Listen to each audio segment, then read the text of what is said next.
I think when you're running stuff, you make lots of mistakes. So I hold myself responsible for not getting ahead.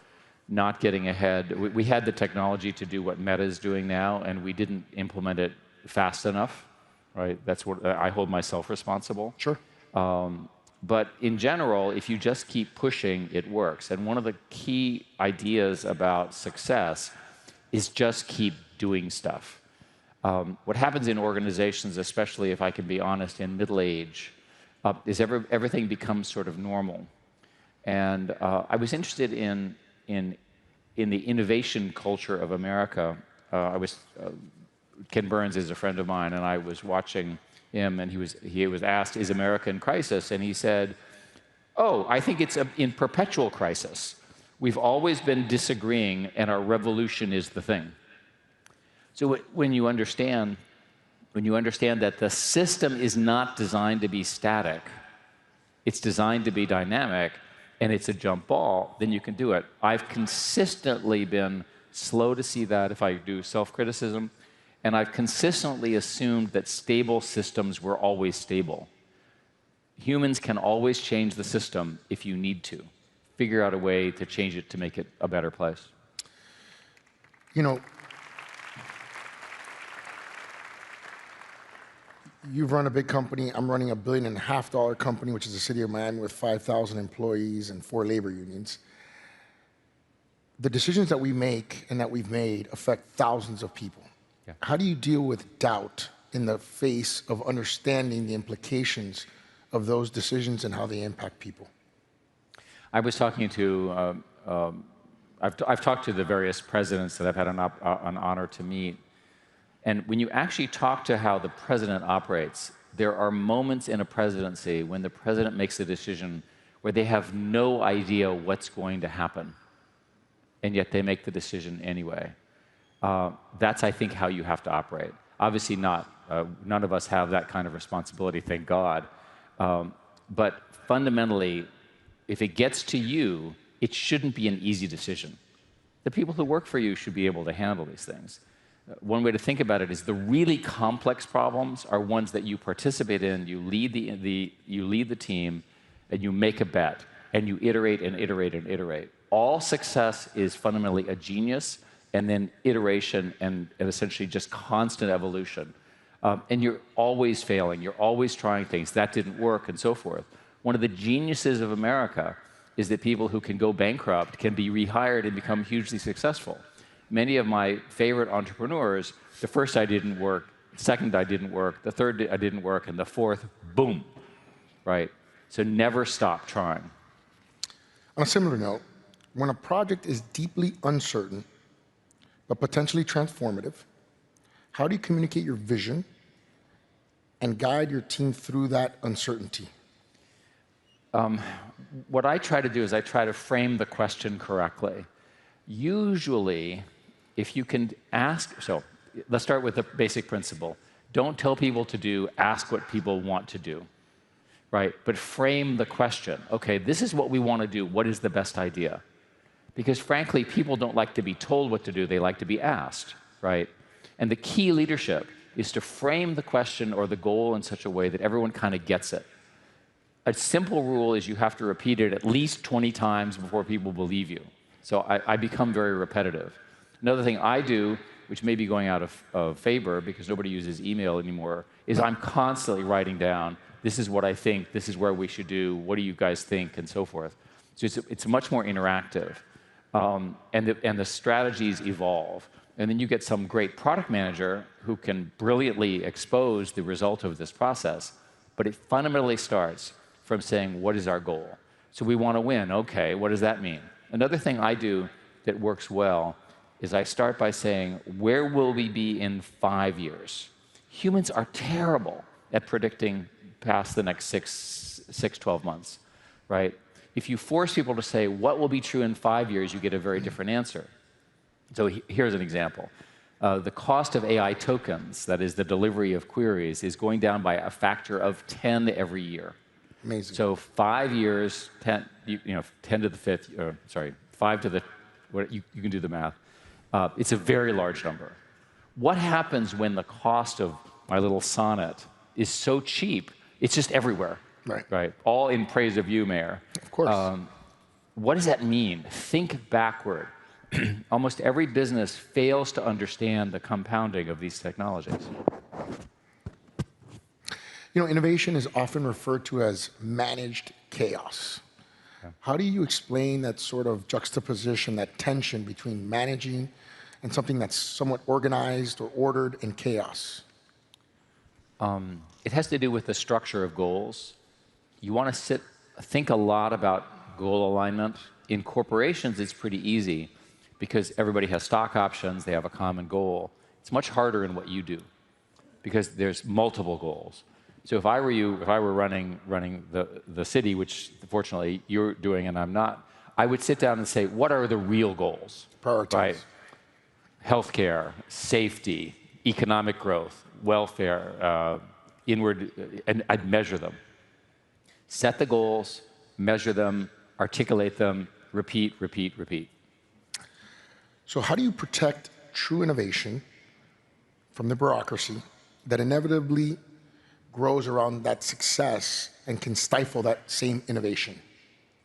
In software, which is what I've done for 50 years, which is, I think, largely going away because AI is beginning to write software, my simple rule was that 3 people would invent something new, like the Chrome browser or the Android operating system or so forth, and then it would take 1,000 people to finish it.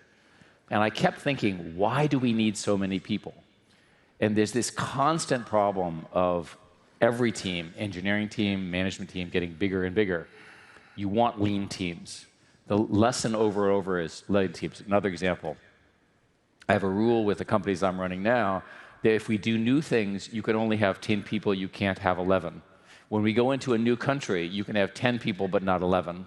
Because I figure 10 people is a group that's kind of a manageable group. It's self-managing. They know each other. They can figure it out and so forth. And you can judge the team. So what happens if you're not disciplined about that is you get people who I call glue people, and I mean this in the most affectionate way. They are very nice people. They glue person A to person B, and you discover you don't need them. Person A can talk to person B without the person in between. Yeah. And that glue person slows everything down. So time to decision, quickness, small teams, and agile thinking is important. My experience in talking about this around the world is everyone goes like this. And this means I'm a human, and I'm breathing, and I'm listening to you. It does not mean I'm going to do anything. So if you hear these ideas, unless you implement the things I'm talking about, you won't get the benefit. Knowledge is not sufficient. You actually have to take the leadership. And that's when it gets tough, because you're talking about very protected groups, protected individuals, and so forth. The great business people know when to push those and when not to. And that's a judgment. So, of course, moving on to AI. AI is going to be the most powerful tool humanity's ever created. It's also potentially going to be the most dangerous. Let's watch this clip. A new age has begun, one not written in ink, but in code. This innovation, this arrival of this new alien incredible intelligence. Artificial intelligence, the most powerful tool humanity has ever created, and perhaps its greatest test. The most important thing that's going to happen in about 500 years, maybe 1,000 years in human society. Few understand it better than Eric Schmidt, the man who helped shape the digital world as we know it. Today he stands at the frontier of innovation and responsibility, asking the question that will define our future. Can we control what we've created? The next revolution isn't coming, it's already here.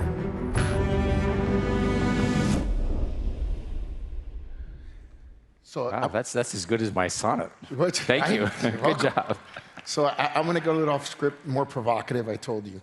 So is this sort of AI race really a race between, hopefully, the good guys out-programming the bad guys? Is that what this race is going to be, with more power, more compute, more sort of programming knowledge? Is that how this is going to go down? Well, the race to build a non-human intelligence that we collaborate with is the defining event of our generation, of our lifetimes. It will color everything. The games will be phenomenal. One of my friends is dying of ALS. Can you imagine the value of a solution to that? It's horrible to see, and he's a great human being. I can go on and on about the tragedies that humans experience that these technologies can address. Healthcare is one obvious one. The arrival of intelligence for every single human being, right? Having an assistant that's as smart or smarter than you, the Einstein in a pocket. Just imagine all of that. These things, it's very hard to predict what will happen with this amount of new intelligence. Remember I said the most important are humans. Well, now we have humans plus the AI. There are plenty of downsides, right? And we can talk about them. But the most important thing is this stuff needs to be built in America, on our values, with our views. And I feel very, very strongly about this. I want American, I'll use the word liberalism in the classic sense. America's rule of law, its individual freedom, its distrust of the government, the combination of that individualism, the frontier belief is really, really important. And we're on a revolutionary frontier here. A simple example is, imagine if the internet had been invented in China. Just think about it. Just think about how different it would be and how different your experience would be on it. By the way, after that sonnet, there's no offense taken whatsoever. Okay, so first question was a little bit provocative. I think my second question is the following. The acceleration of the intelligence is so profound that the question becomes, are these systems going to have their own consciousness? Mm-hmm. And if they have their own consciousness, are they going to be able to make decisions independent of the prompting? Which means, if they're smarter than us and they're independently prompted, can they figure out more intelligently than we can how to prevent us from turning them off? Yes, you're now writing a movie script that I think we're going to see a lot of movies written about. So for a bit of background right now, these AI systems are prompted by humans. The technical term is called prompt engineering. And young people in college will go to prompt engineering class where they'll learn how to manipulate these models in really, really powerful ways. That's not general intelligence. That's special intelligence. So if I'm a physicist, which I'm not, I'll have my physics assistant and I'll say, I have the following idea, and the physics assistant will say, well, I've analyzed that, here's a better idea for you. But the invocation or the initiation occurs from the human. The question is, when do these systems, when are they able to initiate it on their own? The technical term for that is called recursive self-improvement. They're just naturally learning and getting smarter. And there are all sorts of terrible scenarios. It discovers that the only thing the computer needs is electricity, so it decides to shut down a hospital to get more electricity for itself. Those are the kind of movie scenarios. To me, all of these are red lines.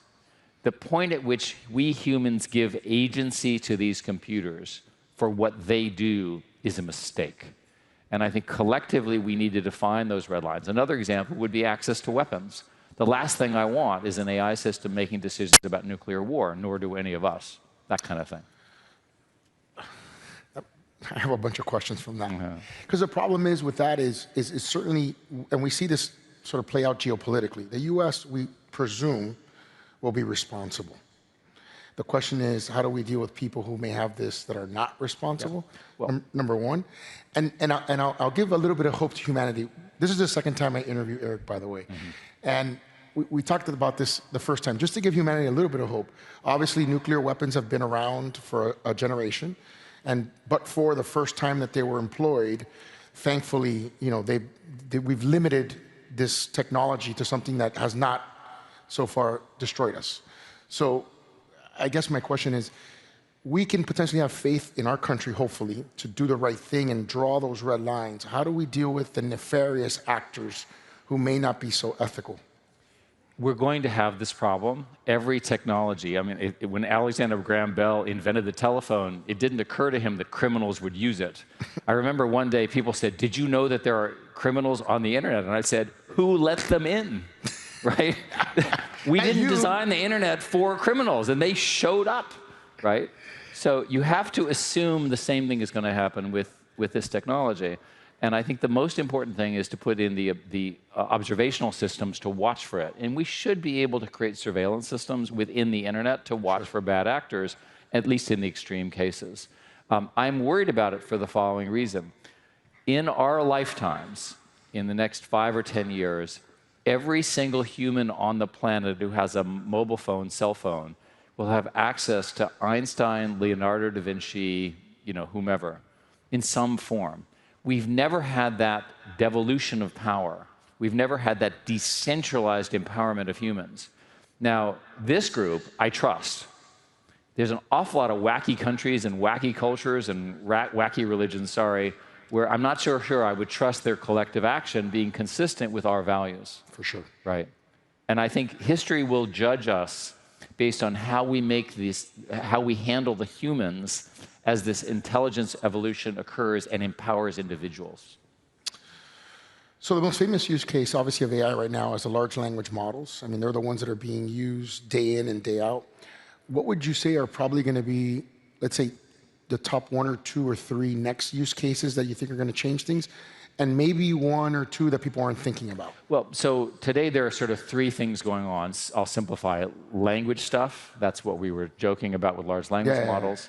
There's something called the agentic revolution, where you have agents. An agent takes language in, it has memory, and it produces something. So it says, I want to do a conference in Miami. And it selects the venue, and then it calls the mayor, and the mayor says yes, because the mayor is very pro-business. And then it calls the security people, and then it calls the contractors, and then it designs the stadium. Each of these is a work plan, right? Over and over again, that's workflow. Workflow is what happens in business. The technical industry believes 2 things. First, the scaling laws, which are the laws of improvement, are not slowing down. The crazy investment that you see is there for a reason. They're seeing the kind of gains, this factor of 10 every year, are continuing to come. It's pretty amazing. And most importantly, with that investment comes everything else that we talked about. It's enormously expensive. And by the way, we're going to run out of electricity before we run out of money, which is a separate discussion. But the important thing is you have language. The next thing, and then you have agents, and these agents do everything. There's something called agent orchestration, where you can move the agents around. And the third one is essentially reasoning. You now have systems that can pass math tests, chemistry tests, biology tests, and so forth at the graduate level and beat the humans. That's really remarkable. And I've watched them, and I have no idea what problems they're solving. And you can watch them go forward, it doesn't work, they problem solve like a human being. The union of those is the power. That will give us the power to innovate, to address our problems. And the thought experiment that I would give you is, let's imagine that one of the American companies, I obviously have my own bias, but we'll pick somebody else, whoever, manages to get to the point where these systems can solve problems that humans have never been able to solve. What is the value of that company? How many trillions of dollars in one company? Infinity. Right, it's literally, I mean, think about all the problems you face every day, and it can solve every one of them. And you can sit there and drink coffee and, sort of My watch wife just solves most of them, but that's okay. That's right. The important thing is that we're on the threshold of being able to have truly new innovation. And that's the hype, that's the promise. If we don't get there, people will be destroyed just from their own hype. I mean, it's extraordinary. I'm going to ask one last question. It's a follow-up to the problem that you presented. Is SMRs, which are small-scale modular reactors, is that the solution for that energy gap that you're talking about, or is it going to be something else? We need more energy in America. We need every kind of energy. We need nuclear. We need fusion. We need natural gas. We need renewables. We need wind. We need solar. We need it all. Why? Because those data centers, which account for 1% of GDP growth this year in America, need power. If you want that 3% growth that the president and others have talked about, you need to solve the energy problem. Eric, thank you so much. What a provocative conversation. Thank you. Appreciate you. Can I read one thing? Go, of course. I was thinking a lot about, you gave me the honor to talk to this incredible group, about the frontier. In 1893, a fellow named Frederick Turner talked about the frontier. And he said, "To the frontier, the American intellect owes its striking characteristics." This is 150 years ago. "That coarseness and strength combined with acuteness and inquisitiveness, that practical, inventive turn of mind, quick to find expedients, that masterful grasp of material things, lacking in the artistic but powerful to effect great ends, that restless, nervous energy, that dominant individualism, working for good and evil, and with all that buoyancy and exuberance which comes with freedom. These are the traits of the frontier. This is America. This is us. This is why we're here. This is why you're a great leader. Thank you very much." That was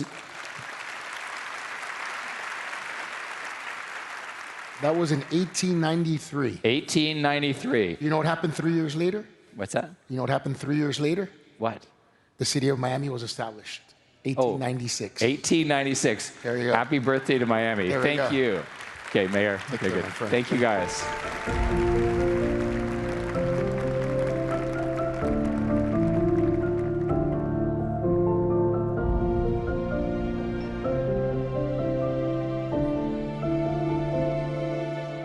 At the Adam Smith Center for Economic Freedom, you don't just learn, you achieve. Through our interdisciplinary Bachelor of Science in Business and Government Leadership, you'll gain perspective, innovate, and connect with real-world leaders. It starts with me. It starts with me. It starts with me. It starts with you. Leadership starts here.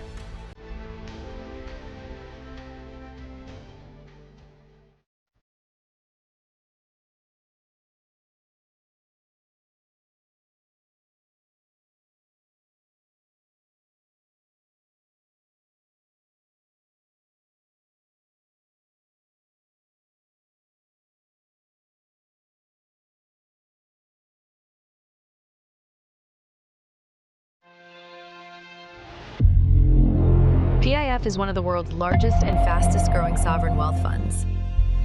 The United States is PIF's most important market outside of Saudi Arabia. Since 2017, PIF has directed $170 billion into the U.S. economy, fueling growth, creating opportunities, jobs, and contributing $33 billion to U.S. GDP. Together with our U.S. partners, U.S. businesses, and top global asset managers, we're advancing innovation across mobility, aviation, renewables, sport, technology, finance, and more. Strengthening markets and creating long-term value across both nations. PIF's deep U.S. commitment spans across sectors, from $23.8 billion U.S. equities and our New York office, to Live Golf, CONCACAF, FIFA Club World Cup, Surge Stake in PFL, and Sanibils as one of Silicon Valley's largest backers in next-generation technology companies. From shared investments to shared ambition. Anchored by major stakes in Lucid Motors, Savvy's $8.5 billion acquisitions of Scopely and Niantic, and Google Cloud AI centers. Our partnership is building opportunities that reach far beyond today. Looking to 2030, PIF's U.S. partnership grows even stronger, creating over 500,000 American jobs and building long-term prosperity across both nations. From vision to value, PIF is invested in better.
America Business Forum proudly presents Jamie Dimon, Chairman and Chief Executive Officer of JP Morgan Chase.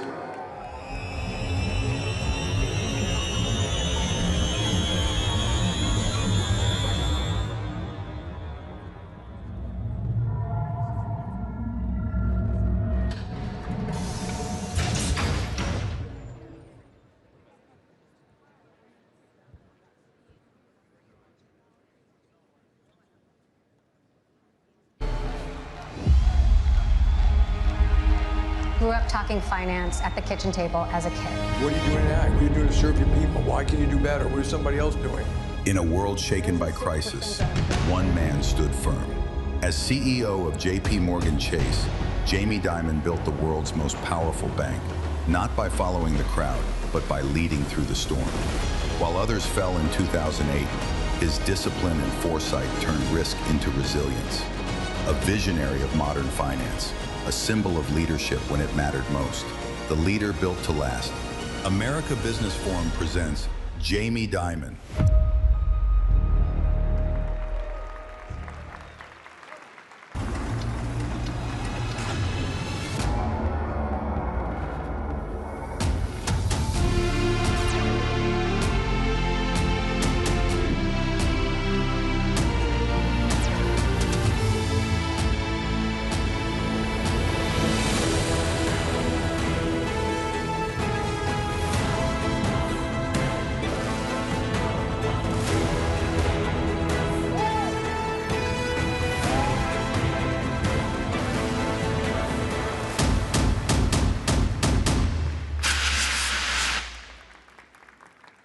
For the following interview, George Gonzalez, Vice Chairman and CEO of City National Bank of Florida, takes the stage of America Business Forum.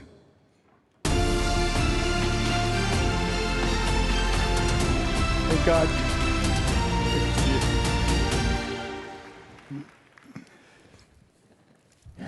All right. So, Jamie, before we get started, I just want to take a second and thank everybody for being here this morning. I wasn't here yesterday, but I saw a bunch of video clips, and yesterday's program was outstanding. The lineup of speakers, including President Trump, really reflects the stature of this event, but more importantly, it reflects the stature of the city of Miami and the influence that we are generating both nationally and globally. Jamie, I'm sure you've been to a lot of conferences, I've been to a lot of conferences, and I've never seen the lineup of speakers that we've had yesterday and what we're going to have today. And a quick story. Mayor Francis called me up about 2 months ago and said, George, I am thinking about doing this event. Here are my speakers, and we're going to make this happen. I said, Francis, you're crazy. You got 2 months to pull this together.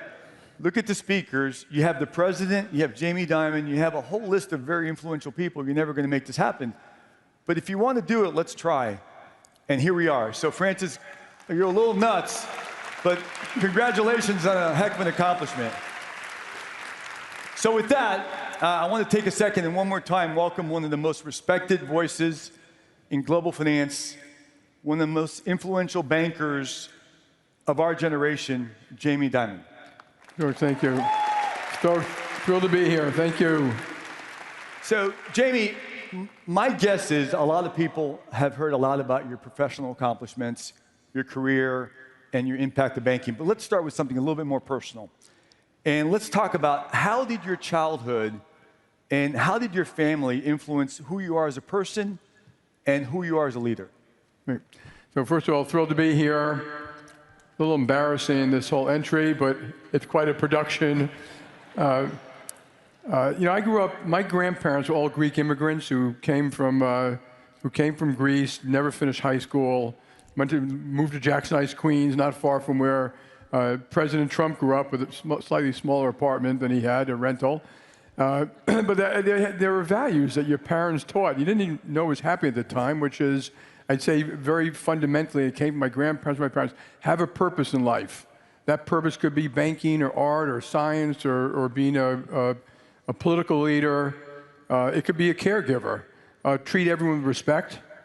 Everyone, like everyone equally and everyone fairly and everyone properly. Do the best you can. You know, whatever you're going to do the best you absolutely can. and hopefully make the world a better place while you're doing whatever you do. And those are kind of those values that's embedded in me, and I still believe them, and they're important for my family, and I think they're important for a lot of folks I talk about. When you talk about what actually drives them, it's things like that. So you mentioned a very important word there, purpose. At what point in your life did you feel like you knew what your purpose was and your passion were going to be or needed to be or you wanted to be? I didn't really. I guess I was in college, and I was always interested in business. I always read a lot. I always was interested in going out. My dad became a stockbroker, so I knew about financial services. But at one point, what I really wanted to do was help build a great company. Be part of the team, building a great company. I didn't know what I would be doing, but I knew that being part of a team, and anyone, I listened to Eric Schmidt, when you're on a team, and it's no different than team sports. You want the team to win, and that was kind of a driving thing. To me, financial services was fascinating because when you wake up in the morning and read a newspaper, almost everything in that paper is going to affect you. All around the world, stocks, markets, politics. So it's I always found it a very fascinating field. I'm going to skip around a little bit, but you just mentioned something that I struggle with every day, and I'm sure a lot of people here do as well. In today's environment where there's so much information coming at you, so much media, so many moving, fluid perspectives, where do you find the most accurate information that allows you to make decisions and to really set strategy for your organization? Yeah, well, there are really two ways. I get up really early. I read 5 papers. I read everything people send me. I'm just constantly reading all the time, surveying the landscape of competitors, countries, and stuff like that. The second way is really just get on the road and get out with your management team, get in a bus and go to a branch and talk to a lot of people, because a lot of very smart people out there, and the best ideas don't even come from America. They come from places you don't expect it, and you run into technologies, you learn things. I remember years ago I sent the consumer banking team 15 years ago to China, and they were like, "Why are we going to China? We're an American U.S. consumer bank." And I said, "You'll find out when you get there." And I had them meet with Ping An and Tencent and WeChat and Alibaba, and it opens up your eyes. So just get out. I can go to a branch. You and I can go to a branch together today and sit down and talk to the tellers, and we will learn something. Something stupid that we do, or something that doesn't work, or something that they did better in another bank where they worked before, or something like that. So just constantly talking to people, constantly surveying the landscape. Yeah, I heard Eric use the word curiosity, constant curiosity. Once your mind closes, you're not going to be able to make a lot of progress on a lot of things. Not only do you learn something, but you probably get the real story of what's really happening, that by the time things get to you from a leadership standpoint, it's been filtered so many times, but when you're hearing it firsthand, it makes a huge difference. Yeah, I don't allow people to filter stuff. I still read customer complaints, and I always tell people, if they ask you a question, you got to respond to me directly and not go up that chain of command, because that chain of command, starts to edit it and fine-tune it, and you got, if you're in a position like mine, you just got to break down those barriers all the time. The bureaucracy does want to control you, so you got to kill the bureaucracy. That's part of my job, So let's go back to your personal life. Yeah. I think we all understand and believe that challenges are also silver linings in life. So as you think about your career, your personal life, what's been some of your hardest lessons, and what did you learn from them?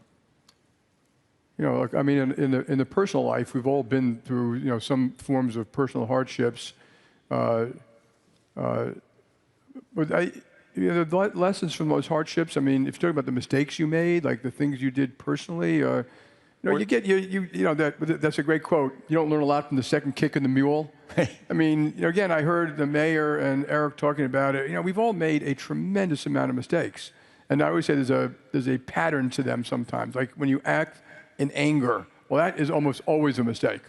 It was almost, when I was a young executive, someone gave me a business card that said, all I had to do was fill out the date. My name is Jamie Dimon, and I'd like to apologize for my behavior on the night of X, because I would lose my temper over something. So, so you're constantly learning about that too. And it's better to learn from other people's mistakes than making them yourself. And you could do that too. So Jamie, the institution that I'm privileged to lead is $30 billion, 1 or 2 states, 1,300 employees. You're leading a $4.5 trillion institution, 60 countries, 48 states, 300,000 employees. All right? We're almost the same. It's pretty much equal playing grounds between Jamie and I. Another 120 years or so, I'll be on that side of the room. But when you think about the importance of culture, we believe culture is the backbone of strategy. But when you think about the importance of culture, how do you implement culture when you have an organization that's all about managing risk and it's of that size? Yeah. Well, unfortunately, I've been there for quite a while, so it's a little bit different. But you better be relentless. I mean, and again, I'm going to go back to the team example. If you have a team of people, everyone does their homework, everyone does their sprints, everyone learns the plays. And if you're the coach or the boss or whatever, you better be relentless. And we're pretty relentless on that. And it's not because you say we treat employees properly. They see you do it. They see you have bad people, you ask them to leave. I remember the first time I have fired clients because they mistreat our employees. That goes through the whole organization, that these people mean what they say what they mean. Getting on the road, a lot of people say, we're going to take care of the customer, but you go to a lot of corporations, they all stay at the corporate headquarters and talk to each other. They're not going on a sales call. They're not going to sweat the issue with why the client may not be happy with you or something like that. So you just got to have to do it day in, day out, 7 days a week, kind of relentlessly. When you go through business reviews, you're going through the detail. How long does it take to do this? How long does it take to do that? And then people get it over time, and it kind of filters through the company. And then you got to communicate. I undervalued communication earlier in my life, but if you can communicate it properly and clearly, it really matters. And it can't be corporate pablum. It's got to be words people actually understand. So, with stuff that comes out of my office is written by me. There's no corporate bullshit in it. I can't stand it. I won't allow it. But of course, people write it for me, and they think I'm going to send it out, and I will not. And people know when you're speaking to them. And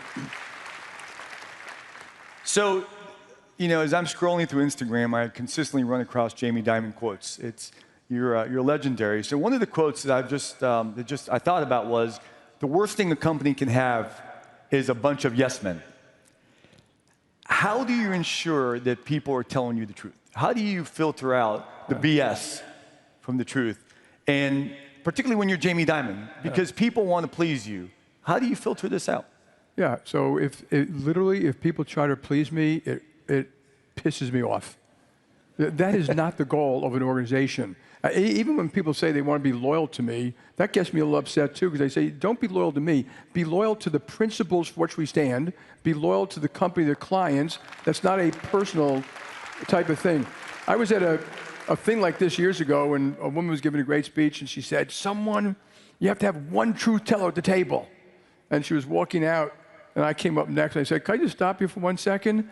If you've got 10 people around the table, and there's only one truth teller, you have a problem. And you weed them out.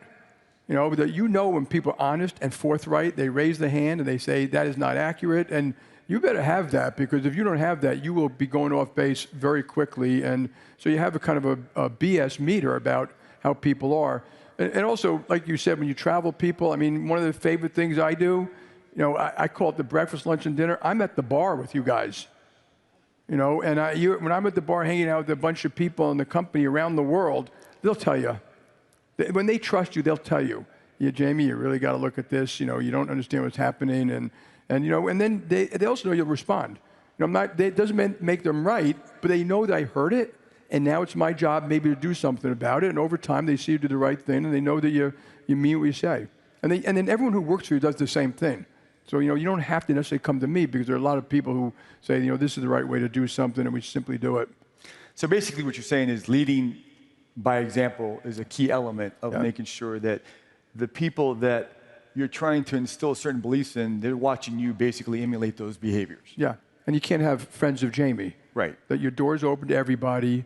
I don't know if Eric said this morning, but when you're in a room with a bunch of people, you got to reach out to the person who's not speaking up.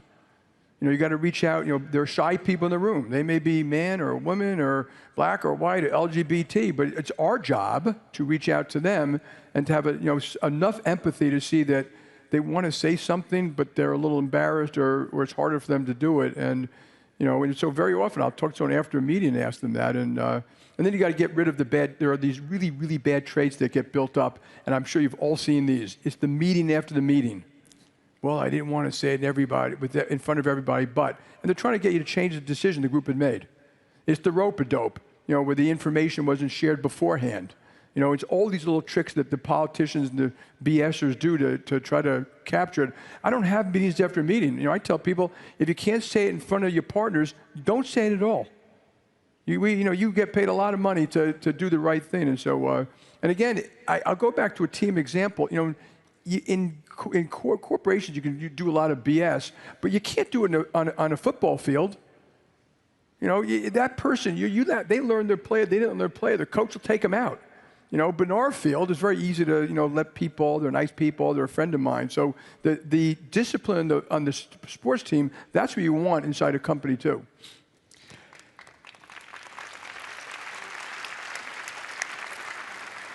So Jamie, you've highlighted the value of learning from your competitors and also the value of learning from other institutions outside of your industry. And when you think about what are some of the insights that you've been able to draw from companies or leaders outside of the financial services industry? Yeah. So when I say I travel and see people, I always go see other companies. I've been to Google and Dell Computer and WeChat and Alibaba. I mean, it's amazing to learn. So you have to do it outside your own industry. I always love to ask people, how do you run your joint? What do you do? How do you meet? When do you meet? Who has the follow-up list? How do you run your office? How do you deal with customer complaints? And so you're always learning from that too. And there are always new tricks. And they're always, if you look at, people write analyst reports or people write for newspapers and magazines, there's always someone who just did something different or better. And I even remember when I was a younger executive, there was another guy there called Bob Lipp, who's a very good friend of mine. I was watching him run a meeting. He was fabulous in running the meeting. He made it fun, but there was no BS about it. And he used to always use a quote, celebrate your successes, but in the management meeting, emphasize the negatives.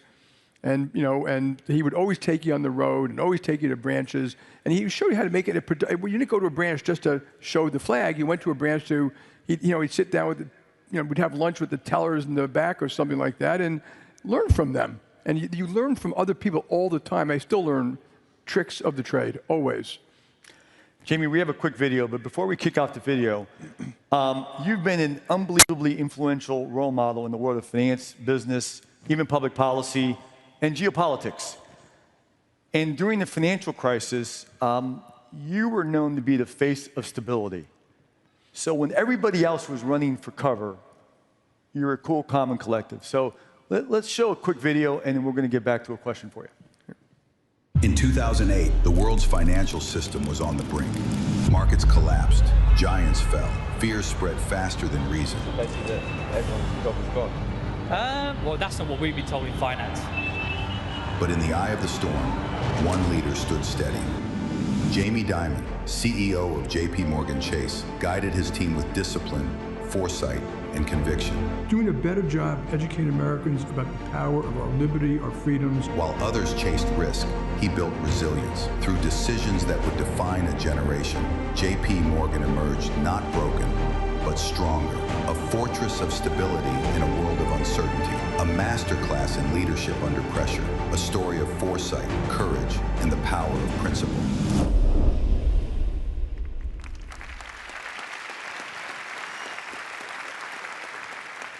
So, there's crisis and then there's crisis. When everything around you seems to be unstable and on fire, and the system seems to be on fragile ground, what's the requirement of leadership, and what does that really feel like in that moment? Yeah. It's like, first of all, you're kind of prepared beforehand, so you have people and risks, and I tell people what really changed wasn't much we did, is that our risk committee used to meet once a week. It was meeting 5 times a day, including midnight or 5 a.m. in the morning to capture what was going on in Asia. And you got rid of all formality. You have a problem, you bring it up. You need you need people who are experts in this client, this credit, this legal system in Iceland or something like that. They're in the room, and you just move. It actually is kind of calming because you just roll up your sleeves, you start working 15 or 20 hours a day. You do it 7 days a week until the crisis is over. And as opposed to, it's almost like more relaxing to actually attack the problem than to worry about the problem. And so even today, when I have a real deep problem, I'd rather go to work, get the people there. And also, we have a lot of great people. So, we were just working it, just nonstop all the time. You are kind of breathless. I mean, you have people all around you. Some of these companies, people lost their money, their life, their careers, and it's terrible, but you want to help. So even some of these things, we set up outsourcing groups to get jobs for people who had lost their jobs, et cetera, and you just try to do the best you can. And you learn, by the way, that some people in a crisis, they are fabulous, and some people in a crisis, they are like children. I mean, literally like scaredy little children who can't believe that they have to have any kind of pressure like this. Like somehow life should have given them the gift of no problems ever. And so you learn a lot about people in a crisis. It's interesting. When I hear you talking about crisis and you just got to work the problem, one of the things that we talk about at our organization is when there's crisis, it creates focus. And in all honesty, it allows you, if you can navigate that, when you get through the crisis, you've outperformed your peers. There's an opportunity to create some distance between you and everybody else because you were better prepared to navigate that situation and you executed. During good times, everybody's doing good. Yeah. During crisis, not everybody executes at that performance. Yeah. And we've had pretty good times for quite a while now, yes. So let's tackle something that you speak a lot about, which is you are a full-throated patriot and capitalist. Yeah. That's something that you've said repeatedly.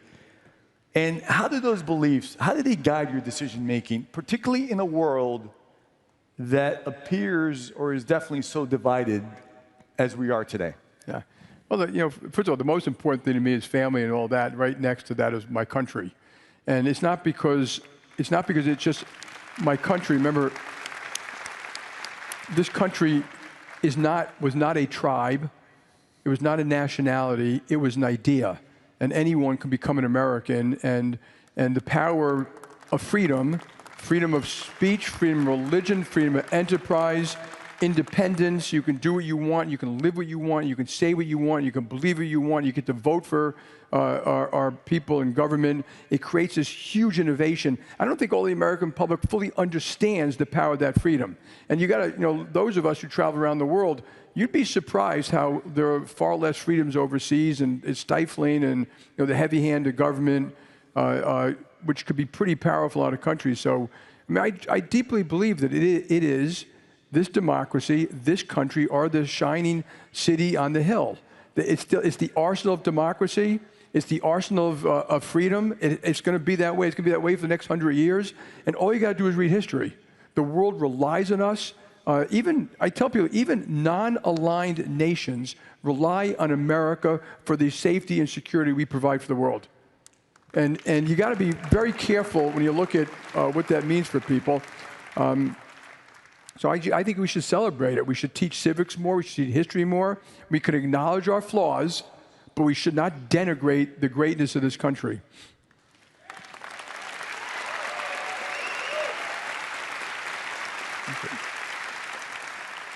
So, Jamie, how do we bridge these political divides in our country, or even around the world? Yeah. How's that going to happen? And what's the future that you see for the United States of America? Yeah, I'm not. Read history again. We've had divides before. We had the Great Depression. We had Civil War, for God's sake. We had Revolutionary War. We've had some terrible times. When I was growing up, students were killed on American campuses. Martin Luther King was killed. Robert F. Kennedy was killed. Take a deep breath about history, okay? And that's what we are. We have a democracy. Sometimes it looks tough, and sometimes it looks tough. I say participate. We get involved, as you mentioned, in policy, getting things right. Getting policy right is kind of free for the American public. We need to do more of that. Just get involved. I am concerned, away from America, about the free and democratic world. So think of the wars in Ukraine, the terrors in the Middle East. Those things are challenging the world as we know it. Now, I think we'll be okay. I don't think of divine rights as success. So I think we have to work those things to get them right. So I'm much more concerned about that than our democracy, per se.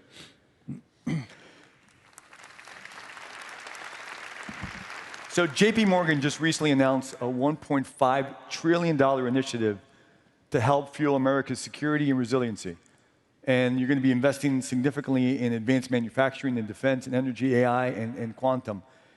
What's the form of those investments, and what do you think that's going to help achieve over the next 5 or 10 years? Yeah, so I often ask myself the question, what you should do.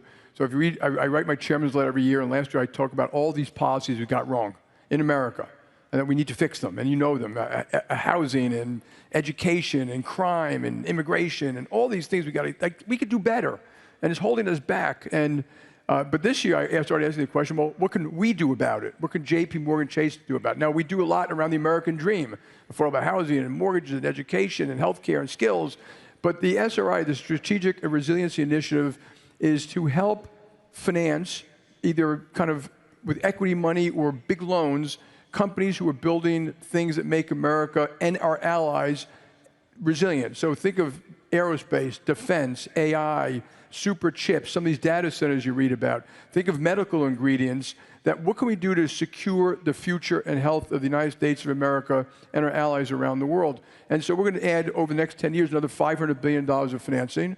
That could be for big companies. There's also going to be, we're going to also do $10 billion of more like equity financing to help. Think of a middle market company that makes an optical equipment that goes in F-35 fighter, but they want to build a second plant in anticipation of a government contract.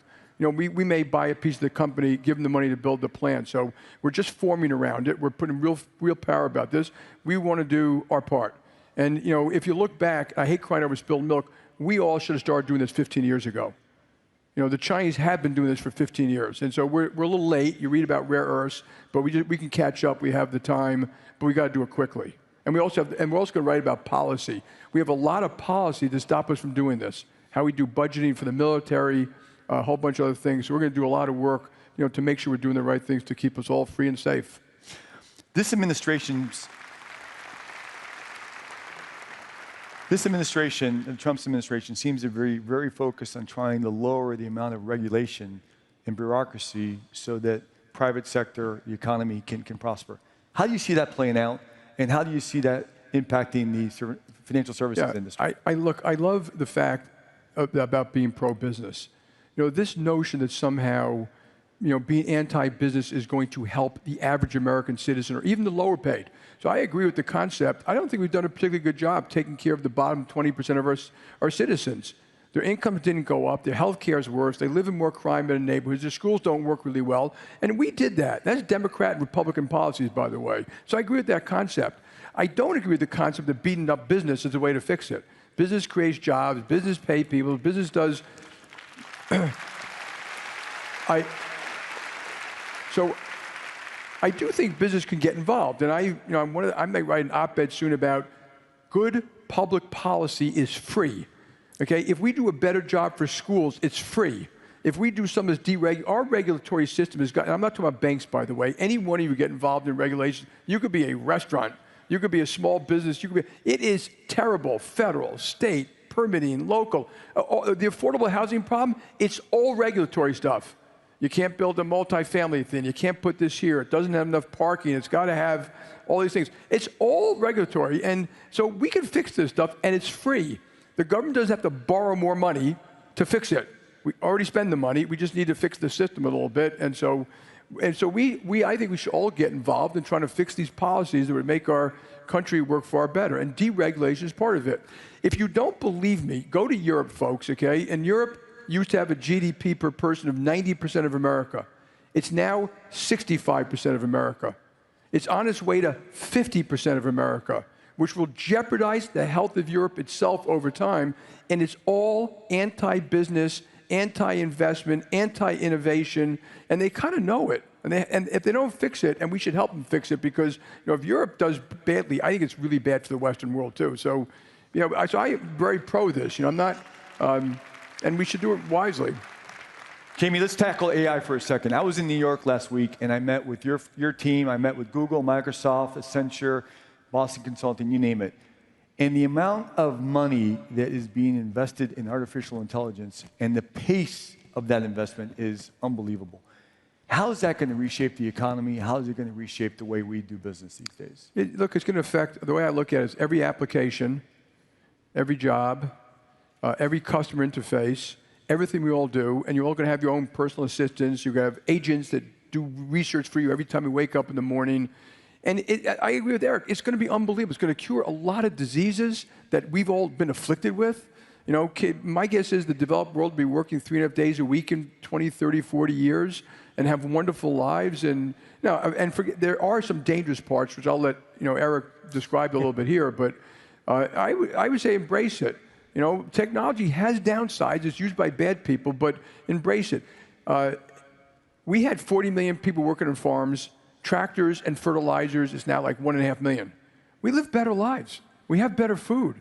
Those people went to do other things, and so it'll be okay. We've been using it now for 13 years. We spend a lot of money on it. We know exactly what it does in certain things. It's literally at the beginning. There's whatever you think, there are waves of this coming down the road. And the only thing I'd add to that is if it happens too fast for society to adjust, and I will give you a thought exercise. I think there are 2 million commercial truckers in the United States, and if somehow you can push a button, convert it to AI, it's cheaper, faster, safer, less CO2. You kind of want to do it, but you shouldn't do it if you're going to put 2 million people out of jobs. And the way to handle that is retraining, income assistance, slow it down, early retirement, relocation programs, and it's all doable. And that would have to take both government and business doing that together. And so we should be preparing for that today because AI is happening rather quickly. We do it ourselves. We are constantly changing jobs, and we've reduced jobs in certain categories for AI. Almost all the people get redeployed. They go do other jobs. They're very smart, capable people. And I agree with Eric too. Human capital. You can't replace human capital. You can't replace thinking. All these things that people think are going to happen won't happen exactly the way you expect. So, one of the things we like to say, and this will eventually change, that AI is not going to replace people. AI is going to replace people that don't use AI. Yeah. And I think that's an important element of what you're talking about here. So there's a lot of moving pieces right now. You got trade, you got tariffs, you got Fed policy, you have AI. What is the single most important piece of advice you would give an entrepreneur, CEO, of how to navigate this environment? Yeah, okay, ready? Here's my single piece of advice. There is no one thing. Okay, when you mentioned tariffs and trade and politics and geopolitics and potential inflation and Fed policy. You're gonna have to navigate all that. I think the best way to navigate that is actually, think it through. Kind of make the list of tailwinds and headwinds. They're not all going to happen at the same time. They're going to affect each other. If you look at all these problems we have, sometimes it isn't. People say tariffs. Well, that's just one thing. There are all these other things that take place, and they're like a lot of straws in the camel's back. And then look at the world a little bit. Like, what are the potential things of outcomes? Can you handle those outcomes? And then you'll be okay. Because what you really want to do is survive. Right. And serve clients when times are tough. And so, but there are a lot of things taking place today. And there's a lot of turbulence out there. And to me, that creates a little more uncertainty that you should be prepared for. And hopefully, continue to have the soft landing. But it may not happen. We just don't know. I was just reflecting on what you just said about AI. And this, 2 years ago, my preparation for this interview would have taken 3 or 4 days back and forth with the communication department. It took probably 10 minutes to come up with a list of questions and quotes, and it's just how quickly life is. I was going to tell you did a great job, but now I know it was Gemini. Well, I helped Gemini. I polished Gemini a little bit, but it was certainly. So let's tackle something that's been a little bit interesting for a couple of years. So you've been famously skeptical about Bitcoin. But I think you've come off of that a little bit over the last 6 months or 12 months. And I know JP Morgan uses a lot of blockchain, token, and a lot of innovation into your business and your approach. How do you balance the risk of investing in technologies that are going to drive innovation and future growth? And what are your thoughts on stablecoin and Bitcoin? That's a loaded question. This is a great way to deal with an issue or something like that.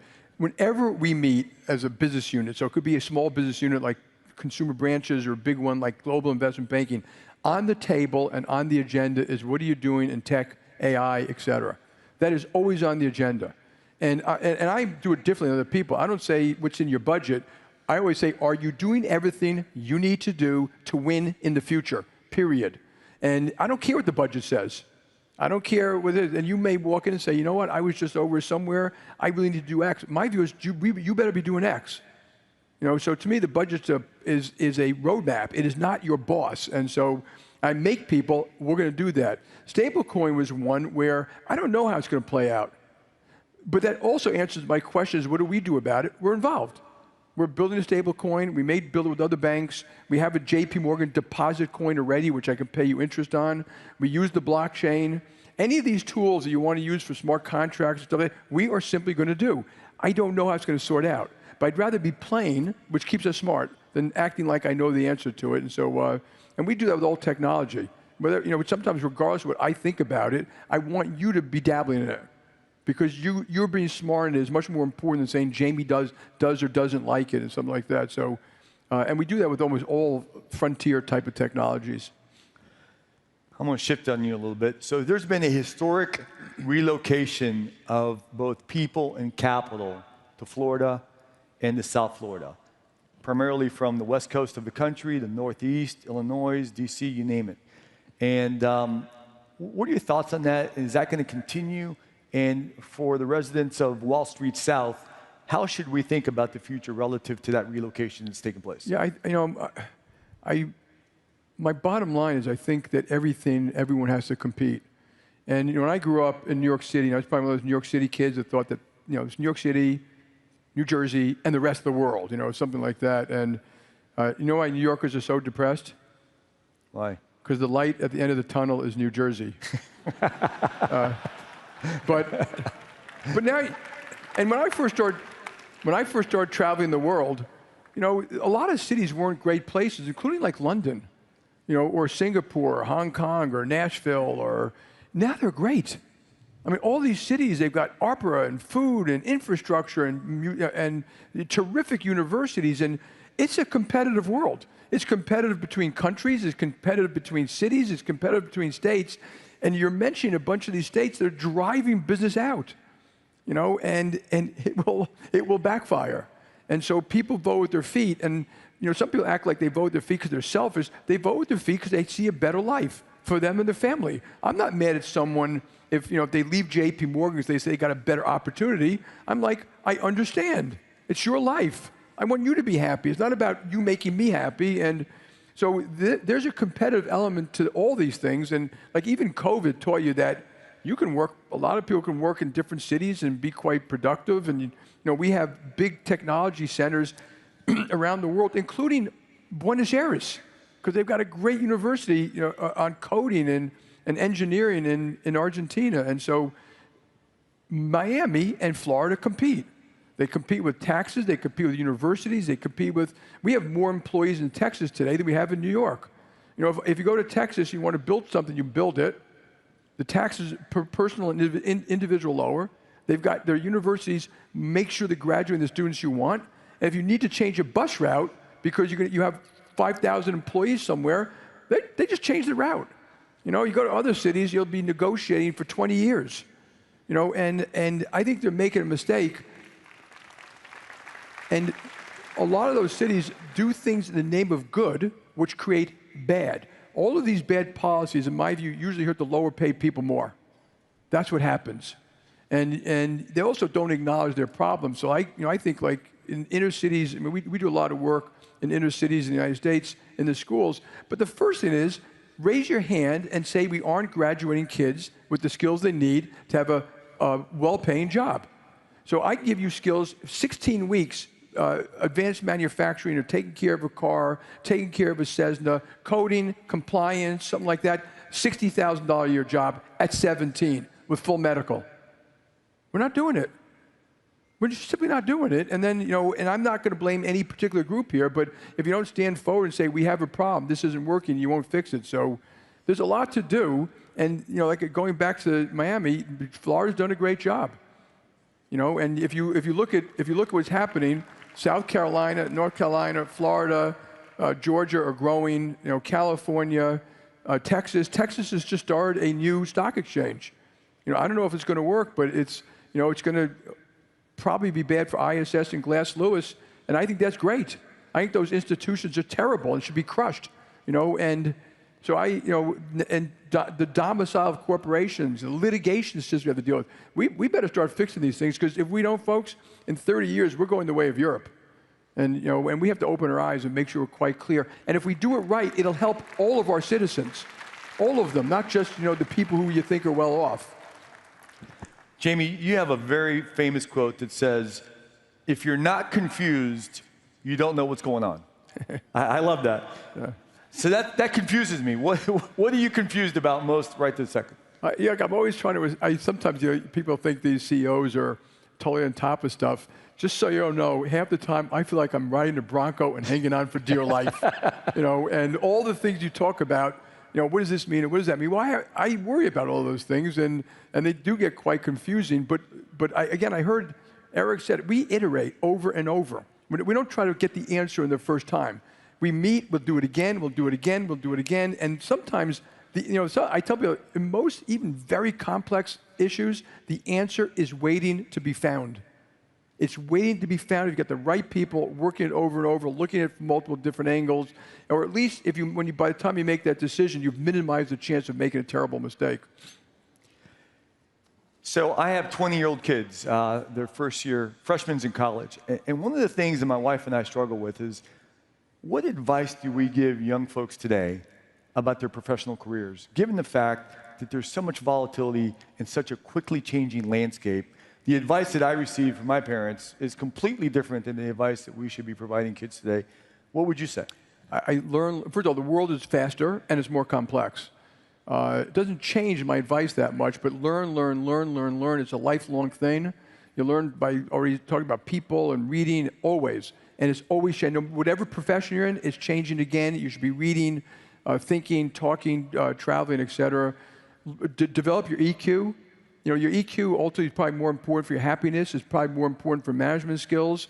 We're just part of a team. I love Ted Lasso. The Ted Lasso is, and Eric's part of it. The team, the coach is trying to get both the individuals and the team to function properly, get the best out of everybody. Sometimes it dictates discipline.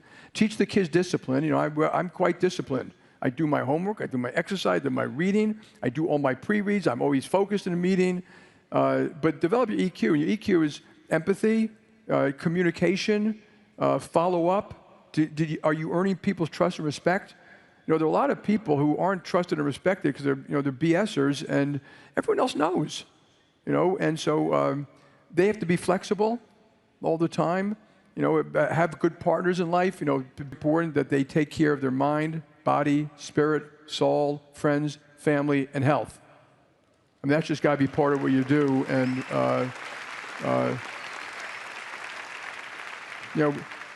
be curious, develop confidence, but don't be so overconfident, the arrogant. And another one is really important. Like, one of the great piece of advice I remember a guy telling a whole bunch of people was, use the brains you have, and this I do think is really important, to figure out the truth, not to justify what you already think. And I see so many people, they are really smart, but that smartness gets rigid, and they think they're so smart that nothing you say is going to change what they think or how they think. And also, don't allow yourself to be weaponized. It's almost the same thing. People will jazz you up your whole life, and so if you do all that, you have a great life. I love that poem, If. If you keep your head around about yours when all those around you losing, if you can walk with kings and talk to the knaves, if you can, it's kind of that. Jamie, when I was getting ready to spend some time with you up on stage, I just assumed you had written a book. And I said, I got to go find this book. I don't think you've written a book. So with that in mind, what do you want your legacy to be when you're done with JP Morgan? What is it you're trying to, what would you want people to say about you when it's all said and done? So when I first took over Bank One, a former CEO of a company came to see me and said, you've got to leave a mark. You've got to leave a legacy. And his idea was that we take Bank One international. And I looked at him and said, we're doing a shitty job in the United States. I mean, what right do I have to go do it overseas? I got to fix what we got before I do that. I also told him, when I go international, it'll be big. It won't be, and I called him up after we did the merger with JP Morgan, and I said, that's what I meant. I'm not doing this little rinky-dink stuff overseas. And but I'm always afraid when a CEO, particularly of a bigger company, wants to leave a legacy. I always say, sell the stock. It's not about my legacy. I just want to leave behind a very healthy, vibrant company, and hopefully people say, you know, that son of a bitch made the world a better place. That's it. Like, thank you. All right, so just two quick comments, and we're going to bring this to a close. First of all, I was in New York last week, and I have to say this. If you guys haven't, when you go to New York, you got to go check this out. The building that J.P. Morgan just built at 270 Park, Yeah. it is phenomenal. It is really just an icon. I understand why it took a little bit of time, because things like that take time. And the American flag in the lobby, it is just world class. Congratulations. That is. Thank you. There's no way people don't want to go back to work in their office in that building. It's just And you probably didn't see it. The top 300 feet, and we've put it up there, an American flag, which you can see for miles of the building, totally lit up, and we can put anything up there, but not just the American flag. Jamie, we're all done for this morning, but I want to take a second and say thank you. Thank you on behalf of the City of Miami. Thank you on behalf of the American Business Forum. Thank you on behalf of just the country for the leadership you provide, the candor and the transparency in which you communicate your messages that have been so unbelievably impactful to this country, to our industry, and to society. So thank you so much for everything you did. George, thank you very much. Did a great job. Folks, thank you very much. Appreciate it. Well done. Good job.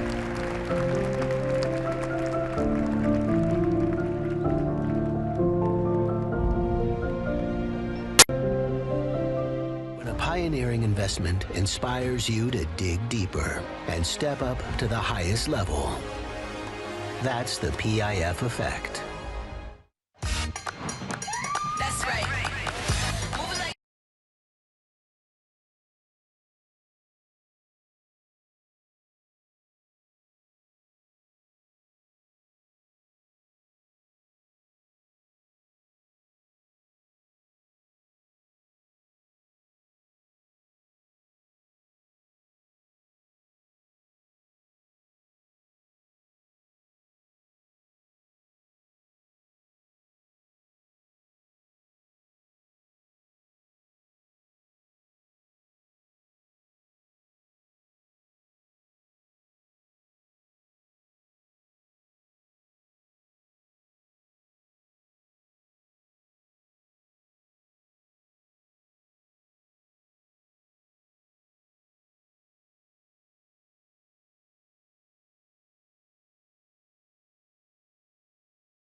For the following interview, Brett Baer, official host of the America Business Forum, takes the stage.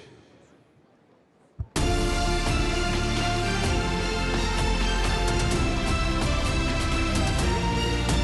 to see you there, Brett.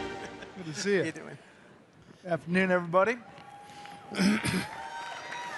Do you have those kind of intros around the world when you're going to Saudi Arabia and Qatar and Middle East? Only President Trump does, Brett. Great to be here at the America Business Forum. Steve, it's great to see you. We're lucky that you're in town. You've bounced all over dealing with complex issues, trying to find peace in a lot of different places. But you also have this amazing business career, and I want to start there about your early life. You know, where did you grow up? How did it shape you? How did it kind of shape your drive and approach to business? Well, I was born in the Bronx. My dad and my mom met in the Bronx. We moved to Baldwin Harbor, 1963. I think my dad paid $5,800 for the house there, Brett, a split level. We made another move to Long Island, and that's the story of my early childhood. And did it shape how you looked at things, your upbringing? Well, I always wanted to be in business, and my father wanted to be a physician. My grandfather had a heart attack, and he had to take over a sort of fledgling tailor business that my dad then grew into a ladies' coat manufacturer. But I think he always had a dream of wanting something more. And I practiced law. I represented the president, as you know. And I always wanted to be a real estate guy. So you have developed some of the most iconic projects around the country. For these folks, maybe in real estate, other business, what is the secret of spotting a great opportunity before everyone else sees it? Is there something there? I get asked that question all the time. I'm sure. I never have an answer that people are satisfied with. I spoke once at Columbia. They were all MBA graduate students, and no one liked my answer. They all thought that we had some sort of secret sauce as to find the right opportunity. I said the other day at the dinner for the speakers that we went deep into Miami when Francis Suarez came into office, as well as, thank you, as well as the governor. And because investing behind solid government, pro-business government, I think is an important feature. Giuliani changed the investment climate in New York in 1992. And then Mayor Bloomberg accentuated that. Low crime, pro-business, business doing things with government and a public-private benefits package, I mean informally. And it worked in New York. Unfortunately, it's turning now. You know, I asked Ken Griffin about that yesterday, about New York, and you think that that will have an effect in real estate there? I don't even think rent-stabilized housing has been destroyed. The value package there has destroyed it. But I think you see a lot of these people who are voting for people like Mandami, and they think it's just a bunch of rich people losing their money. That's not the really bad condition. The bad condition is you're going to see banks not finance that sector anymore. And when liquidity moves out of the system, that hurts everybody. People don't fix their properties up. That ultimately hurts the working class people who live there. And I grew up on working class housing. That's where I started my business, so I know it very well. So speaking of that, real estate obviously has changed dramatically in the past decade, from financing, development cycles, cultural shifts, how people live and work around the country. What's been the biggest transformation that you've seen?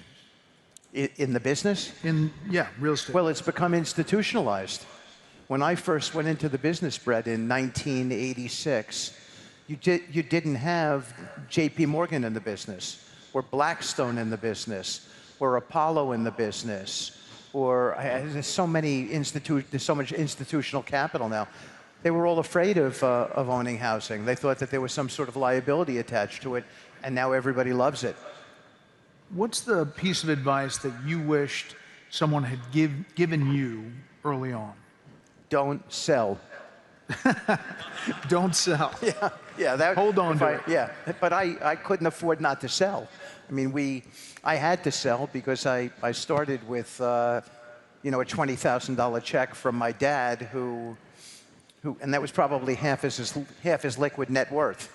But if I didn't sell, look, I wasn't just in it for the money. I actually enjoyed the people I met. I mean, I was blessed to be in my own business. So, but when I say don't sell, what I mean is that if you have conviction, if you believe in things, then stick with it.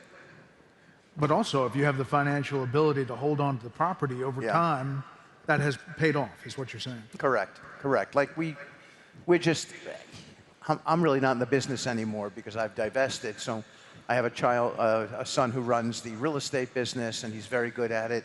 And I have another son who runs our crypto business, and he's very good at that. But I tell my son, who oversees the real estate business, we shouldn't sell anything. Now, we have a lot in Florida. We've got a big, deep, long bet on Florida for all the obvious reasons. The only downside to Florida people can think of is hurricanes. And yet, we haven't really seen one this year. California and Texas have much worse situations than that. So I just don't think you can underwrite global climate change and so forth. I think Florida is on the move. Yeah. Well, speaking of that, talk about Miami specifically in contrast to big cities like New York and LA. Well, they're coming down here, Brett. I mean, I think in short order, you'll have some bigger headquarter moves. People want to spend their time here. And you've got great airports, great airlift coming in here. The restaurants are now wonderful. You've got sports teams down here, culture, diversity of population from all over the world. And you've got a lot of capital coming down here. I mean, Jamie Dimon is now down here, he's the biggest of them all. Yeah. You know, you've recently served as a special envoy to the Middle East. Now you have this new title, Special Envoy for Peace Missions, because you're doing peace missions all over the world. Thank you. You have been at the forefront, at the tip of the spear of some of the most relevant geopolitical events, really, of the last few years. There's part of your story many may not know. Let's take a look at this video. Defined a generation. Towers of glass and steel that touched the clouds. But then, everything stopped. And they said to me, you're never going to have a bigger hit than that in your life, losing a child. We're going to do everything possible. In the silence that followed loss, he discovered something greater than success.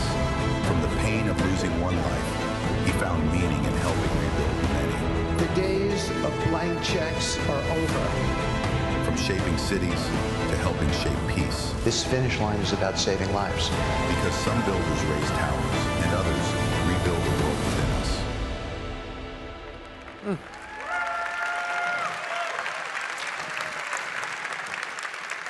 You talked about this on 60 Minutes, and it was so powerful. You lost your son, and that horrible event in your life has enabled you in this job to actually be empathetic across the line with other people who have similar situations.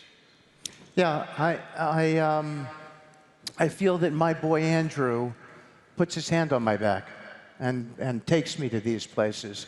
And it began shortly after his death. I met multiple families whose families had buried children, and I became friends with them. And this job is the most blessed of them all. I mean, the president gave me this opportunity. Sometimes I don't even know how to thank him. He thanks me all the time. I say, sir, I need to thank you. I'm getting more out of this than the other side is. I met so many families. You know, Brett, one of the things that got me through my boy's death is understanding that other people had it worse than me. I met a family who buried 3 children out of 4. And so I met those hostage families, and I remember thinking, what would every night be for me if I went to sleep and I had a daughter who was there, and I felt she was being mistreated? How would I deal with that? Or a son who was in the military and wasn't being treated correctly. On some level, My son's death was quick. The notice was fast to me. I heard about it from the doctors at Cedars-Sinai. It's the only time in my life I fainted. And I just did. I just don't even remember, maybe 15 seconds of it. And I think these people had it a lot worse than me. If I was going to lose a child, I wouldn't want to lose a child that way, being terrorized every single night. And we became friends and bonded with them. I remember when I'm probably going to be traveling to Israel over the weekend for one of the funerals, and I was talking to the Nutras and the Chens who just got their children back.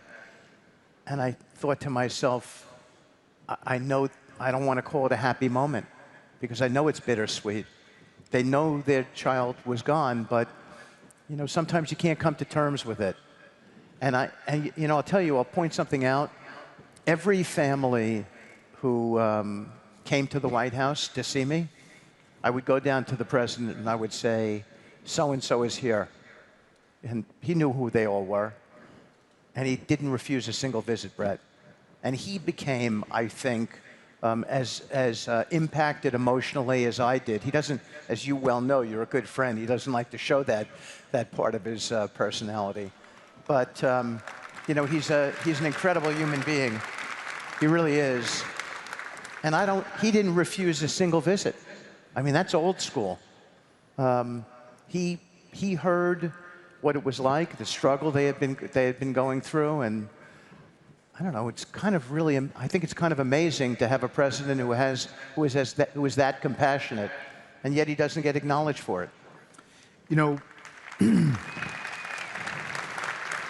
You've had some massive success in your business career. Huge properties that launched and made you a lot of money, your company a lot of money. But that success, compared to watching those hostages hug their families after all that time, just put that in context. I'd give it all up. I mean, I would. I mean, I don't take a salary. I pay for all my own expenses. I travel all over the world. I don't ask for a gas. I don't mean this to be a testament to me. I'm saying to you that it's worth more than any form of money to help people, to bring lives home, to feel like I do it. Thank you.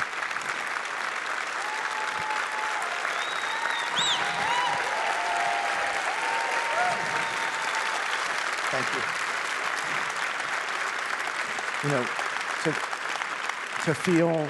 To feel like I do it in, like my boy's death now means something to me. It means that I get to carry on with his spirit. I actually said this very same thing to Ruby Chen yesterday. I said, your boy, look at you lost your son. He fought on behalf of his country. His remains just came back. His remains just came back. The funeral is Sunday. I said, look at you and your wife were indefatigable in pursuing his remains back. But you raised public consciousness about these people in the tunnels who were being held. And that's what allowed us to create the pressure to bring everybody home.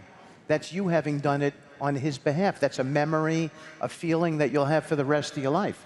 And they're not going to stop fighting ever again, these people. They're not going to give up for any of the remaining bodies.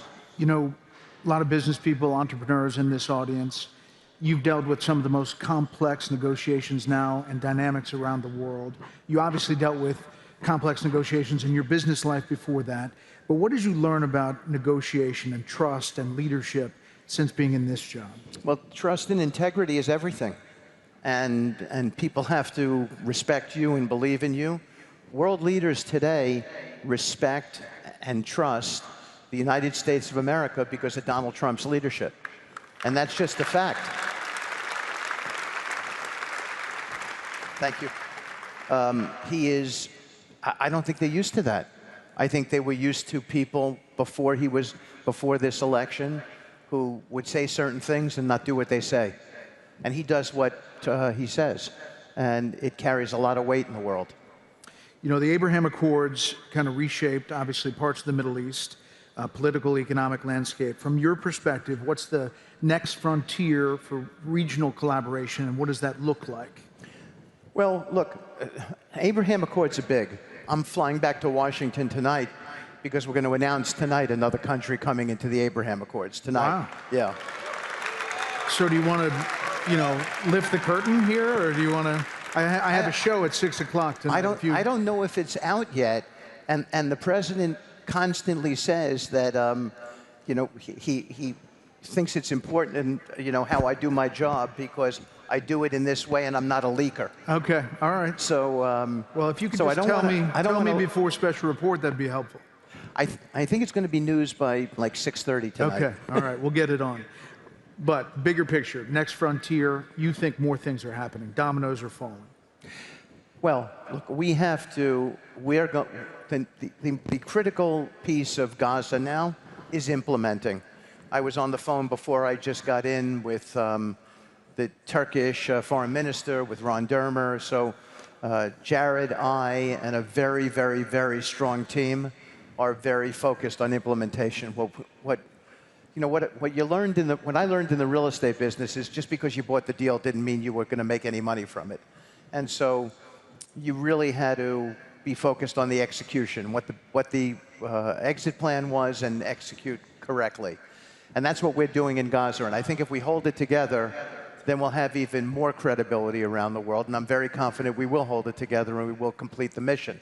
I also think that what we're trying to do in Gaza with the CMCC, where we're bringing a lot of countries together consensually to work with one another, that is the paradigm or the model for what will happen in Ukraine, Russia, when we settle that.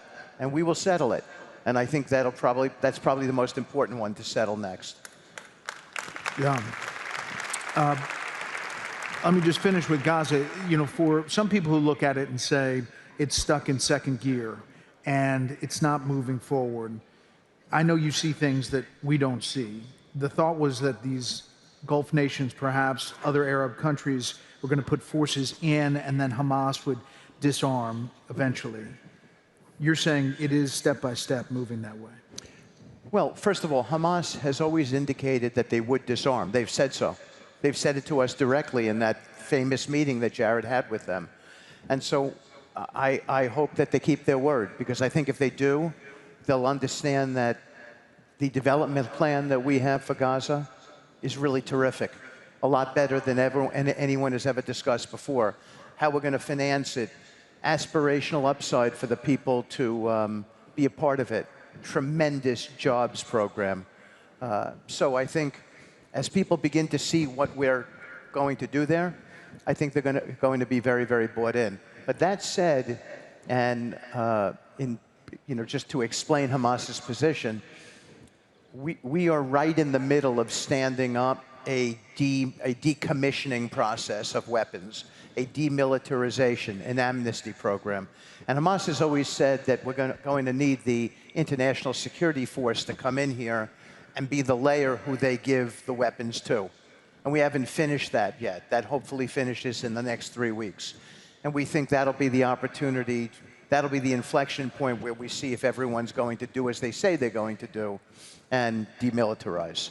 And we may even get a look, by the way, in a microcosm sort of way. We may see the model of what we're trying to do here, or what we intend to do here, with these 200 fighters who are trapped in Rafah. And whether they're going to be able to raise their hands, walk out, turn over their weapons. And so this will be one of the tests. You talk about Russia, Ukraine. You talked about trust and leadership. It seems like people looking from the outside, and maybe on the inside, don't really believe they could trust Russian President Vladimir Putin. You suggest that it is moving forward. What would you say to this group? Well, I mean, he's never... I've met with him 6 times, and they were, I mean, I don't know that there was a meeting less than 4 hours. In some meetings were as long as 5 hours. And I think it's a tough struggle. I think we have a lot of work to do with regard to security protocols for Ukraine. There's a lot of discussion that technical teams have to have happen at the lower level before the leaders can get to a deal. But I sense that there's some progress today. But I think it's a tough conflict. I think that both sides don't trust each other. And that's a really difficult place to be. It's the same issues we had in Israel. Hamas thinks that Israel will not keep its word, and Israel feels that Hamas will not keep its word. And we had some very, straightforward, blunt conversations with both sides about needing to take the chance. And I am hopeful that in the Russia-Ukraine conflict, people will make bold leadership decisions and take that chance. What surprised you most about working in government compared to the private sector? God, I think the private sector was a setup for me. It really was. And New York's a tough place, and it's certainly a tough place to crack into. But we managed to do it, and it was all about hard work. I don't think I took a vacation in the first 3 or 4 years of my professional life. Like, you couldn't find people today who would tell you that. So I think it's about a lot of hard work. And I'm working for a man, Brett, as you know, who has this obsessive, indomitable streak. Nothing satisfies him after you've told him that you've made the deal. And I don't mean that he's not grateful for it. He wants to push on and get the next one done. That's who he is. He just wants to make the world a better place, and it is this constant drive to do that. I remember when we called the president, we said we had a deal, Jared and I, we had a deal in Gaza, and he said, that's wonderful. How are we doing in Russia? And I think that's who you want in a commander-in-chief. And I'm hard driving like that too. Maybe not as much as him, but his energy level is so powerful, and I was with him yesterday, and he's traveling in here to do this, and then he's going back to do, God knows. I mean, I think my schedule is hectic. It's small compared to his. So he inspires that's why his team is so successful now. First of all, it's a tight team. It's a really loyal team. They're pro him, for him. I tell the president this all the time.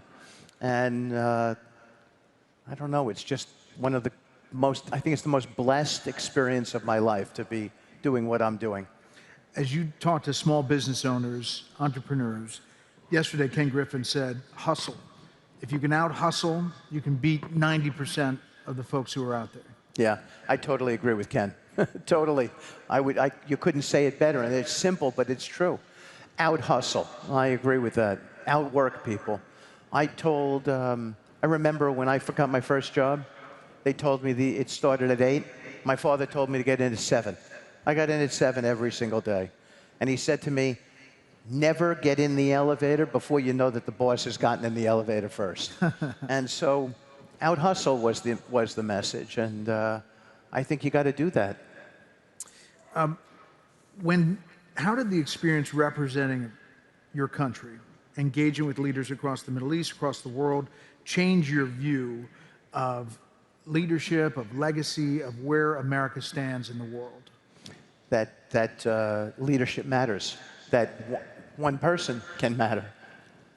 Donald Trump's election is so consequential, it changed everything out there. And that tells you how important it is. Policy matters. You look at every one of all of the initiatives that he's doing now, it's all clicking. It's all working out there, and the world is becoming a better and a safer place. And I think government matters. Like I tell my children now, you should think about some sort of civic service. I think it makes you feel a lot better. Makes you feel better about yourself. I think national service, when I go to Israel and I meet these young kids who are all in the military, 18 years old, you're in the military, but they're proud of it. They're serving their country, and I think we would do well with that.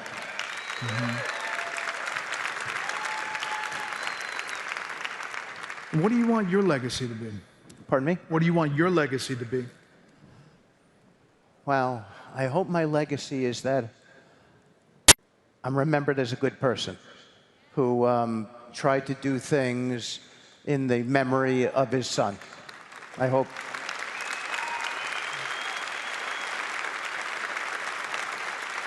Amazing. And last thing is we're talking to this group. You see when you look at the world, optimism. You are optimistic. You look at the world and say it's changing for the better. I do. I do. I think Donald Trump, the greatest thing that we did for him, for this country, was to make sure that Donald Trump got elected. And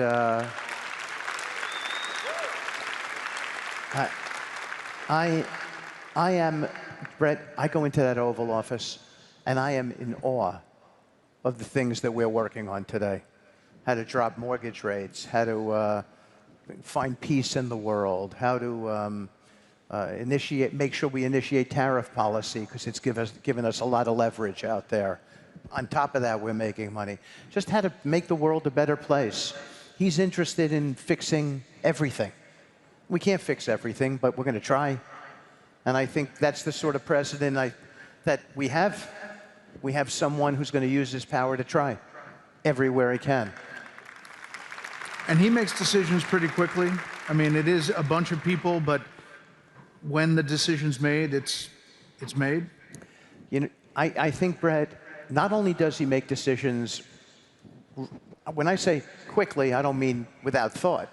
I mean, if we're sitting in the room, the two of us together, you may not be a member of the administration, but he's got great respect for you, so he'll ask you your opinion, as you know. And he might ask me my opinion, and he'll make a decision.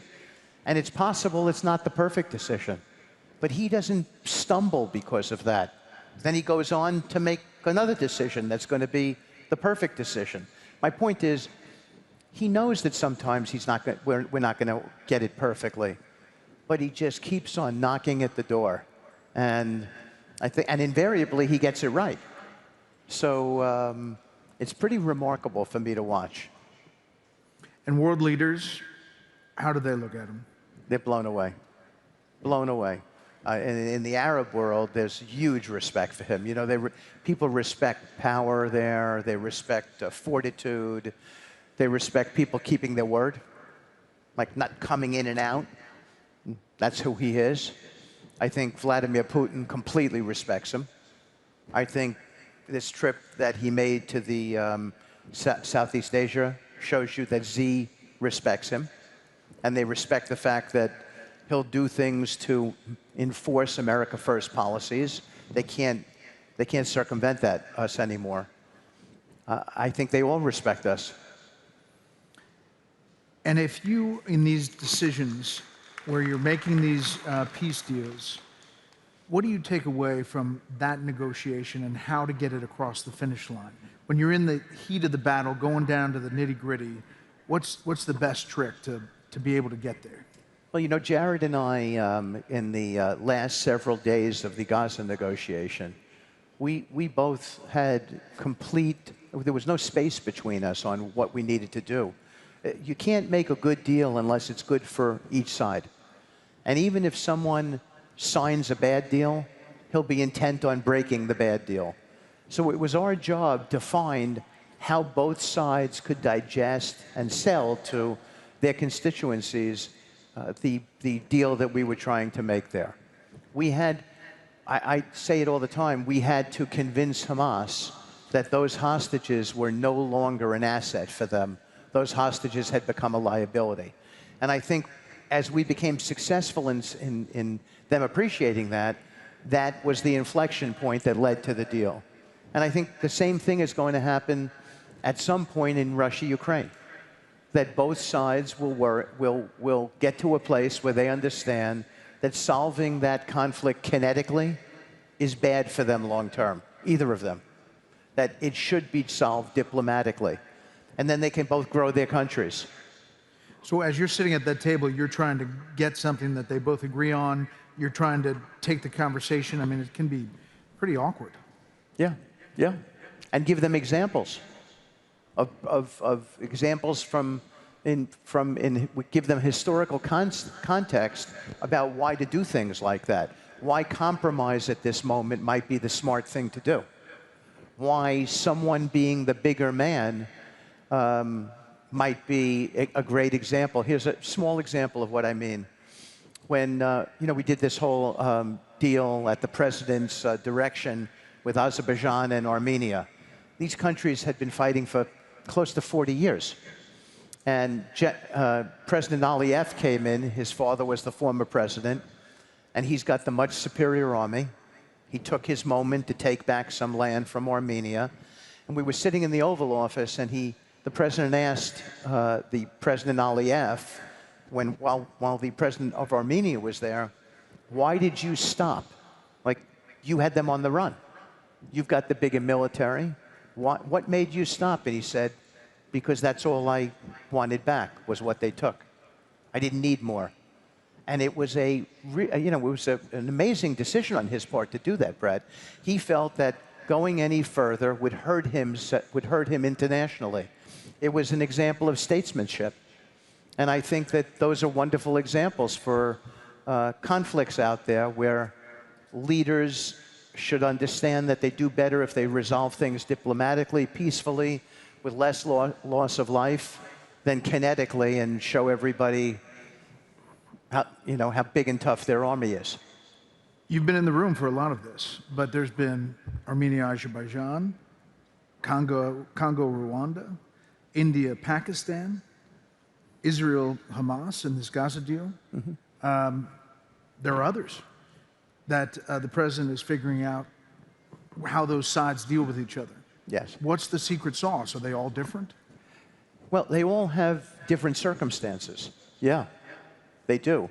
But, today we saw an offer for a ceasefire and big aid coming into Sudan from one of the groups that's fighting there. That's at the president's urging. That's something, by the way, that nobody knows about. That's hot off the press. Okay, so, breaking news. And I think that's an example of a conflict where the president is urging it to stop and people are paying attention and listening. Now, I don't know if in the past our prior foreign policy teams did all of these things. He wants it all solved. That's who he is. And we then go out there and we want to get it done for him and for the American people. When he was campaigning, he was not, peacemaker in chief, but he has kind of taken that title in how he's negotiated. Yeah. I think it's, first of all, I think he's always been a great human being. He just doesn't get the credit for it, and he should. And I talk about it all the time. He should. Now, I don't mean with a Nobel Peace Prize. Certainly, he got cheated out of the Nobel Peace Prize this year. That's for sure. But there could be no doubt. I don't even know how you would. The woman who got it actually said, "I should give it to you, sir." But forgetting about the Peace Prize, he is a good, decent man. He doesn't need to do this job. He's wealthy. He could get a big boat, travel in the Mediterranean in the summer, go to St. Bart's in the winter. Instead, he goes to his office every day and figures out how he can do better. I think that's quite remarkable. And it makes me really proud to work for him. How long do you think you could keep this pace up, though? This job that you are right now, I've seen you on the phone, I've seen you get on planes, get off planes, travel around the world. Keep it going for how long? Personally? Yeah. As long as he would want me to. You like it that much? Well, I'm not sure that would make my girlfriend happy, who's in the audience. By the way, it was her birthday yesterday, so I say happy birthday. That? Happy birthday, Lauren. But yeah, I don't know that I've ever felt this fulfilled in my life.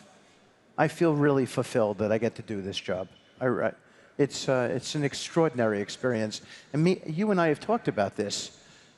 Maybe one day you're going to want to do something like this, Brad. I don't know. You can take the baton.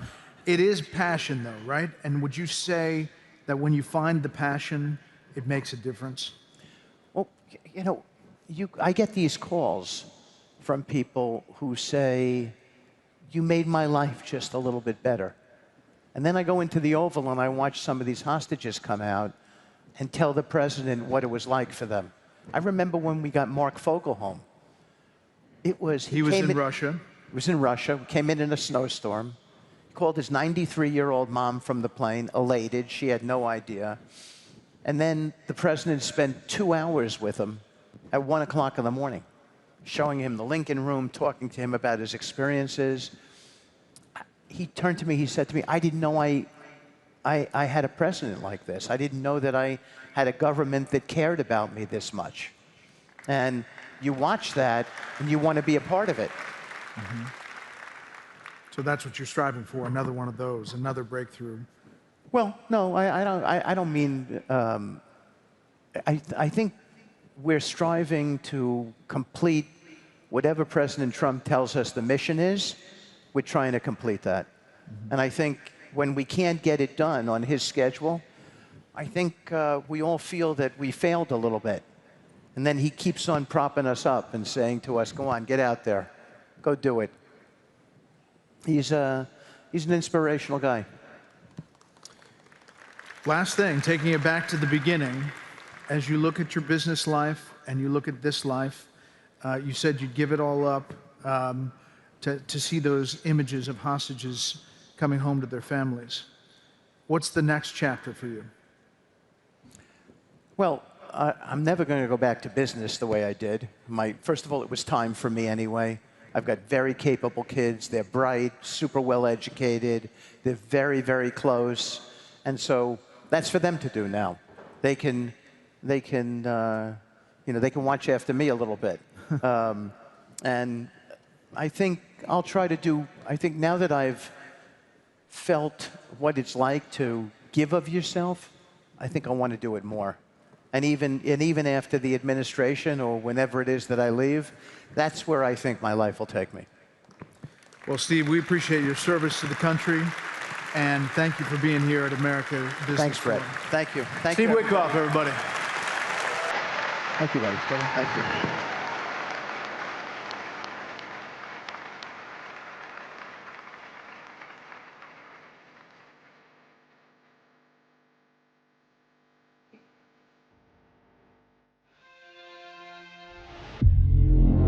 PIF is one of the world's largest and fastest growing sovereign wealth funds. The United States is PIF's most important market outside of Saudi Arabia. Since 2017, PIF has directed $170 billion into the U.S. economy, fueling growth, creating opportunities,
America Great to be Business here. Forum They takes told the me these stage. things are going to come out. Don't jump.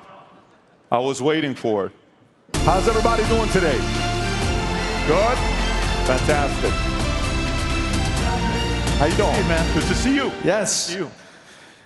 Yeah, All sometimes right. the smoke scares you a little bit. No, I was waiting. were I'm ready? like, okay, I'm trying to see where it's going to come from, but no, that was good. That was a good wake-up call. Great to see you. Likewise. Congrats on your success on all levels. You know, we start these going back to the beginning, and your beginning is unique. You were born in Iran. You came to the U.S. as a refugee. Talk to us about your family, how that kind of early displacement shaped your worldview and really kind of hunger for opportunity. Coming here from Iran. You know, if you don't mind, before we get started, folks, this is the one thing I do want to say about what's going on right now with Miami. There's a very special thing going on in this city. The last 100 years, if you think about the financial capital of the world for the last 100 years, New York City. Prior to that, it was London. Nobody ever thought anyone's going to take over London or New York City. I have a feeling what Mayor Suarez, what Miami is doing, the next 100 years potentially, Miami could be the next financial capital of the world. Now, this is my prediction on what I think is going to happen. So we're excited about it. There's something very special going on in New York. You're always welcome to come here. I know you're being recruited from all over the place. We read all about it. But yeah, you know, born and raised in Iran, one of the benefits of being raised there is you are forced to always look out on what's going to be happening. There's always surprises. We were a Christian family. My mother's Armenian. Any Armenians in the house or no? 7 of you, that's got awesome, a few. right? We need more. And then my dad's Assyrian, but David, there's going to be no Assyrians in the house. Really? Oh. Couple. Front row. Okay.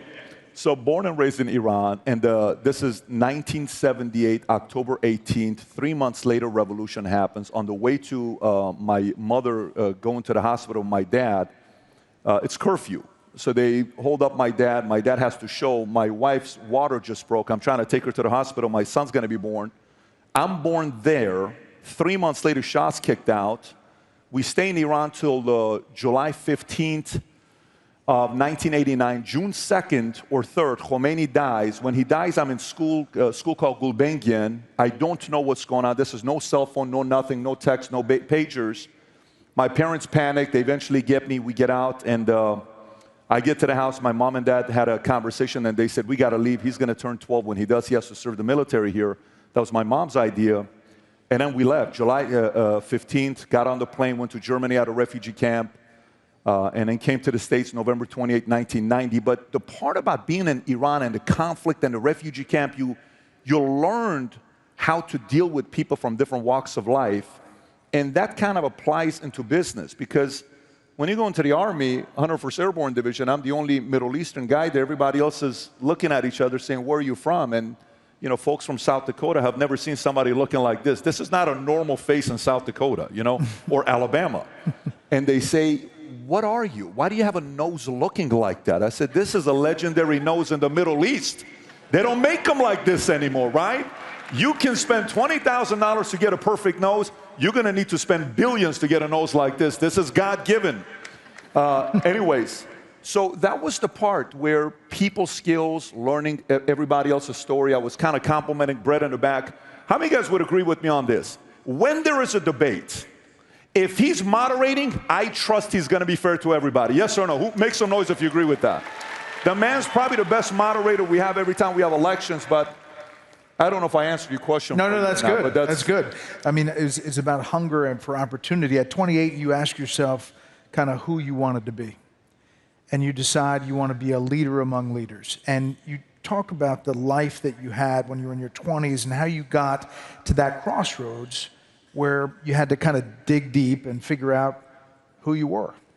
It's a very good question, because when I wrote the book, Your Next 5 Moves, the one question that I've asked people over the years that there's not an answer for, it's when you live your life and you grow up, who do you want to be? What kind of a life do you want to live? Most of us don't know the answer to that question. Like, what do you mean, who do I want to be? What kind of a life I want to live?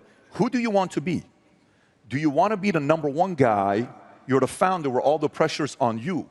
you made the wrong decision. Why did you raise the capital? Why did you not raise the capital? Why did you hire that person? Why did you allow that person to be the board? Why do we expense that estate?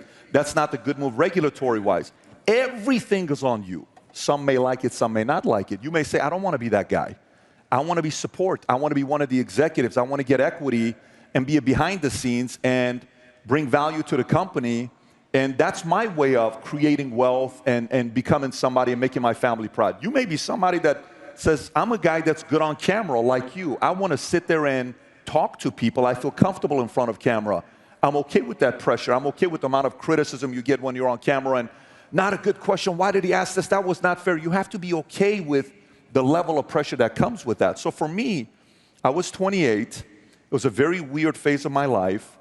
I'm in a company. I'm doing very well for myself. And I go to a meeting at Miramar Hotel Santa Monica where Larry Arnn put it together. It was I want to say it was a heritage event. George Will was the speaker. So George Will goes up. I don't know who George Will is. I'm not a political guy. My parents, just so everybody knows, if you don't know, my mother's side, they're all communists.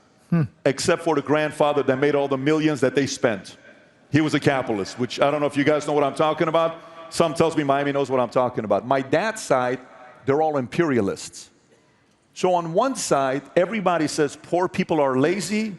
On the other side, everybody says rich people are greedy. And I'm in the middle. Who's right? What do I do? But long story short, when I realized for me in 2008, when George Will is speaking about politics and America and the problems we're facing in America and how lawyers are creating unnecessary laws and we're forgetting how great America is. People are afraid to get up there and talk about the fact that America is the greatest country in the world. We're kind of becoming a little bit apologetic. And he hit back. A message hit me at 28. I said, I feel like I needed this message. Then I got away and I said, okay, what do you want to do with your life? Do you want to be a billionaire? Do you want to be rich? Do you want to be famous? Do you want to be a great father? Do you want to be a pastor? I went to my pastor who married my wife and I said, do you think I'm supposed to be a pastor? He says, you're definitely not supposed to be a pastor. That's not for you. And then I said, well, then let me figure out and then I said, I want to be a leader amongst leaders, period. If I lead amongst leaders, that's a very tough job because that means you have to take your parenting job seriously. That means you have to take your job seriously as a husband. It's not easy. It's a lot of pressure. As a business owner, as a content creator, when you give your opinion, there's some issues that can come back with pushback. But once that became my foundation, everything else was fairly easy. So you're building your first company. Is there a moment where you wanted to blame circumstances and instead you said, ownership, I'm going to take this by the horns? You don't have a choice when you're starting a company. You know, when you're in a company, you can always say, well, that's not my decision. That was a CEO's decision. Board made that decision. You know, it's not my fault. It's the market's fault. Once you're a founder and you start a business, you can't blame the market. You can't blame your executive team. You hired them. You can't blame your clients. You can't blame the economy. You can't blame regulation. You can't blame your lawyers. It all falls on you. So there comes a moment when you transition and start a company and you're a founder that all those layers you had of comfort, of leaning on somebody, is fully gone. You either take full responsibility and make it happen, or you don't. One night, I'm laying next to my wife. I come home. We're in the business for about a year and a half. I'm down to my last $13,000. I have nothing else left. I'd saved up $500,000 in my 20s. I started a business with $500,000. I'm down to my $13,000. I come home. My wife, who is like the sweetest person I met in my life, complete opposite of me. She's so nice. She doesn't like the camera. She's just a great mother. Every day works with me in the office. And she had a miscarriage. And it's the first time you go through a miscarriage. It's very difficult on the woman and the man, so we don't know how to handle it. Everyone says, oh, 70% of the time you go through a miscarriage the first time. But the first time is the first time when you're going through it. And she's crying. She has no idea I got $13,000 left. I'm about to lose a contract. We're living in this community in Woodland Hills called The Summit. It's 1:30 in the morning. I go outside. I listen to my 80s music. I'm listening to Foreigner. I don't know why I was listening to I Want to Know What Love Is, but that's the song I was listening. I wanted some love from God upstairs. And I said, am I doing something wrong here? I'm working my tail off. Like, I feel like I'm doing the right thing. Why are you making it so difficult? Like, I was almost like it was pleading with your father. And then next week, we get a massive bonus from AIG. And then that allowed us to be able to pay everybody's salaries for the next 2 months. And then next, we grew. We went from having one office to a few hundred offices nationwide, 50,000 insurance agents nationwide. And then we sold it 3 years ago. Money came from Harvest and Silver Lake to a company called Integrity Marketing Group, and it was life-changing. But it was that moment where I'm like, can you really do this? Is this really for you? And then from there on, things changed. It's amazing. You talk about being disciplined with health and money, mindset. Which of those was hardest to kind of master? What finally made it click for you? Mindset is so challenging because you have to control your imagination of what other people think about you and what you think about yourself. And there's going to be moments where you are alone. You can't come and talk to your wife and say, babe, I don't know if I'm doing the right thing or not. To build something special, you will hit a wall. You can't call your father, especially if the decision, my dad wanted me to be a cop. I'm a big guy. My dad said, look, Patrick, some people are meant to be cops or military. God made you big and scary to be a cop. You'd make a very good cop. I said, you want me to be a cop? He says, you'd be a cop. I went and took the test to be LAPD. I had 16 speeding tickets at the time. They wouldn't let me be a cop. I thought it was like an advantage. I'm going to catch the bad guy. They said, no, it's a bad thing, so I couldn't be a cop. But there was a moment when your family said, we didn't tell you to start a business, you did. Your wife is telling you, I didn't ask you to leave and start a company. We were already having a good life. Your friends are telling you, so then you're alone. And in that moment when you're alone, you're going to be tested mentally and emotionally. You either have it or you don't have it. If you break, that's it. If you don't, you don't. It's like a tryout. In football, they call it Hell Week. In business, when you go through this moment, when you're by yourself and you realize the only way to get to the next level is I have to change the way I view things. If I don't, I'm going to stay here. And it's painful because it's almost like a mode of recreating yourself. I'm good for this level, but I'm not good for the next level. That recreation mode is breaking yourself and, saying, like you look at the president today. If we're playing video games, the president is at level 100. But go to the president in 2016. Or go to 2020 when all the COVID stuff was going on, how he was approaching with the media. And look how he's doing it today. He's so nimble. He's fluid. It's like he's reached a level where he knows, and he's sitting there, Maloney from Italy is asking him, so you do this with media every day? Yes, there was a hot mic. She says, I can't stand our media. He says, I talk to them every day. We're witnessing what he's gone through with the levels he's got, where you heard the news today. I believe they're getting closer to finishing up the deals for the tariffs, which is unbelievable news if they pull that off. But you have to get to a moment where you're by yourself, and in that moment you really realize if you're ready for the next level or not. Well, you kind of answered there, but you've interviewed countless high achievers. Is there one thing, one common habit you notice of those who manage to evolve and not like hit a plateau? It's funny you ask that because I'm having a conversation with Brady or the late Kobe and a lot of other people. But when you look at the Brady, who 7 championships and he had to overcome all these things, the pattern I notice is the following. Number one, those who go to a point where they can handle pain, they've had 2 types of people in their lives. One is a person that gives you unconditional love, that you can't do nothing wrong in their eyes. Typically, it's a mother. No matter what you do, don't worry. Oh, baby, I love you, but I did something wrong. I love you, baby. You're my son. Like, wow, what a weird human being. No, that's called unconditional love, right? Number 2 is a person, Brett, that no matter what you do, you're never going to win them over. I just got a degree. Yeah, but Johnny was a valedictorian. I just graduated law school and I passed my bar exam. Yeah, but he's already at the top of his class. It's like the movie Judge. I don't know if you guys ever seen the movie Judge with Robert Downey Jr. and Duvall. That one scene, do you realize I finished this, and that? You realize? And he says, you know what? And that's emotional moment that they have together. So unconditional love, no matter what you do, you will never win them over. Ever. You will never win them over. And last but not least, you have to choose your enemies wisely. I think too many times people don't choose their enemies wisely. It's super critical. You choose an enemy that's a low-level enemy below you, you're going to work backwards.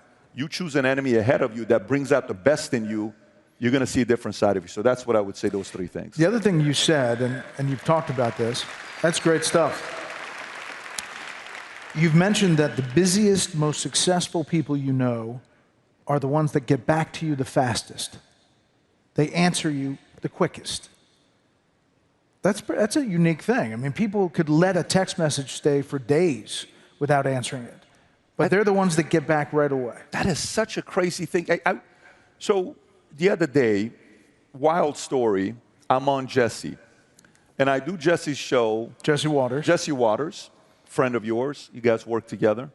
And at 1:15, I get a message from Natalie, president's assistant. They're on the way back from the Middle East. She says, the president just wanted me to tell you that you did a great job tonight on Jesse. At 1:15, this man is 79 years old, negotiating deals on the other side, and he sends a text message at 1:15. Then I respond back and say, thank you, please give the president my very best. She sends that text message, sends it back with a message from the president that Barron was right about you with his famous signature on the bottom. He doesn't have to do that. But think about why he is in the position that he is. Because remember back in the days when we used to date, you know, you like a girl, you get her number, what's the rule? How long do you wait till you call her back? 3 days, right? The 3-day rule, right? Adam follows the 1-month rule, but some of us, we do the 3-day rule, right? The true players go 1 month. They're like suffocating her, why don't you call me back? But that game doesn't work in life and in business. The guys I've done the biggest deals with, they're like, boom, boom, boom, boom, boom, boom. And you know, nowadays you can't hide. Because if you text, what does that thing do? It starts dots. Yeah, like you're like, I know you saw it. Yeah. And then 9 hours later, don't tell me you were too busy, you're getting through it.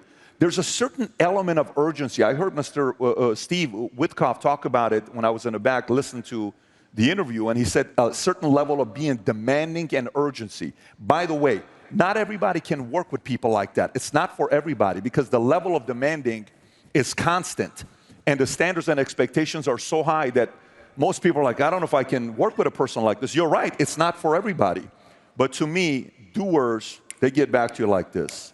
I will say, if I leave a text for a long time, it's rare. If I'm in the show, a live show, I'll go to commercial break and I'll answer the text. Because I do think that that makes a difference in how you interact with people. But that's why you're in the top 0.001% of your space. That's why the greatest country in the world trusts you to moderate, because you're that. That's the point. It's hard to be that. It's not easy to be that. By the way, you know what the average person would be forgiven if he doesn't get back to somebody till 10 o'clock at night, 11 o'clock at night. You're at an event, but not his standard. That's their standard. You can't allow other people's standard be your standards. I always want my standard to be above everybody else's standards where people are trying to catch up to it. It's not an easy thing to do. Mark Cuban and I, one time in the middle of the night, Mark is upset at me. This was 6-7 years ago.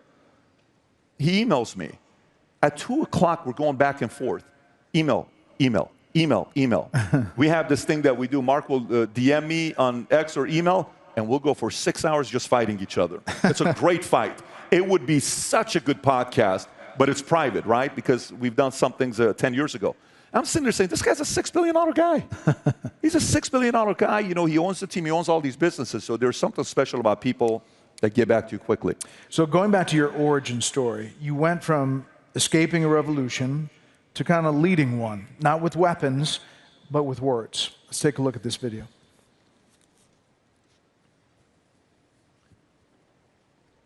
Oh, guess what? They just told me there is no video, but I'm going to tell you what this is. It's a great, I'm like, he's so handsome. Look at this. They're like, there is no video.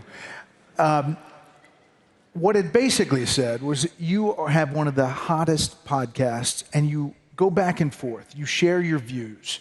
And some of the things we're going to be shown there were, you know, some heated conversations. You get in the middle of it.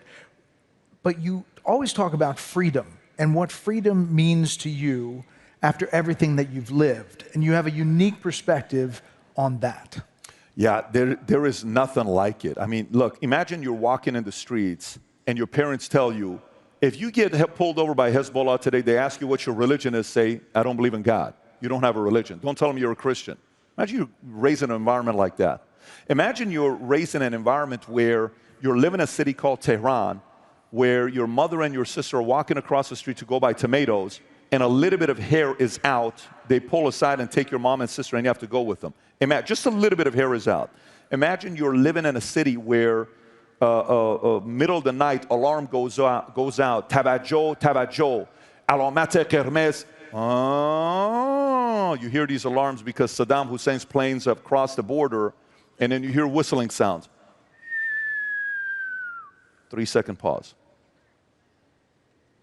Boom. Boom. And then you're wondering, is the next boom you're building? And then you hear boom, boom. That means it's over your house. And you're under the stairs with your mom, dad. You're looking at your dad is afraid. Your dad gets in the Renault, white Renault we had. And you go to a city called Karaj, that's 2.5 hours away. Then they start bombing Karaj. Then we go 5 hours away to Bandar Pahlavi. They start bombing Rasht.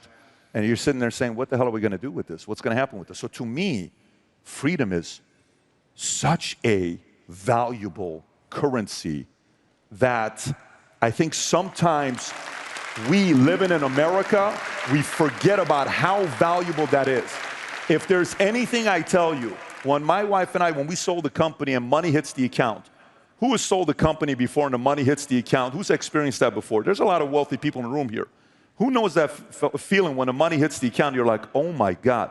We're in Monaco, money hits the account. My wife and I are having the most emotional breakfast together because we've gone through so many things.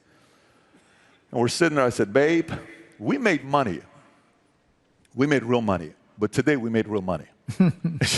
You see the account, Goldman Sachs calling you. It's like, it's officially real money at the account, right? And you're like, okay, I want to have a serious conversation with you. What's that? We don't ever have to work for the rest of our lives. We're good. Our kids don't have to work. We're going to do a proper thing to setting up the estate planning, all that stuff.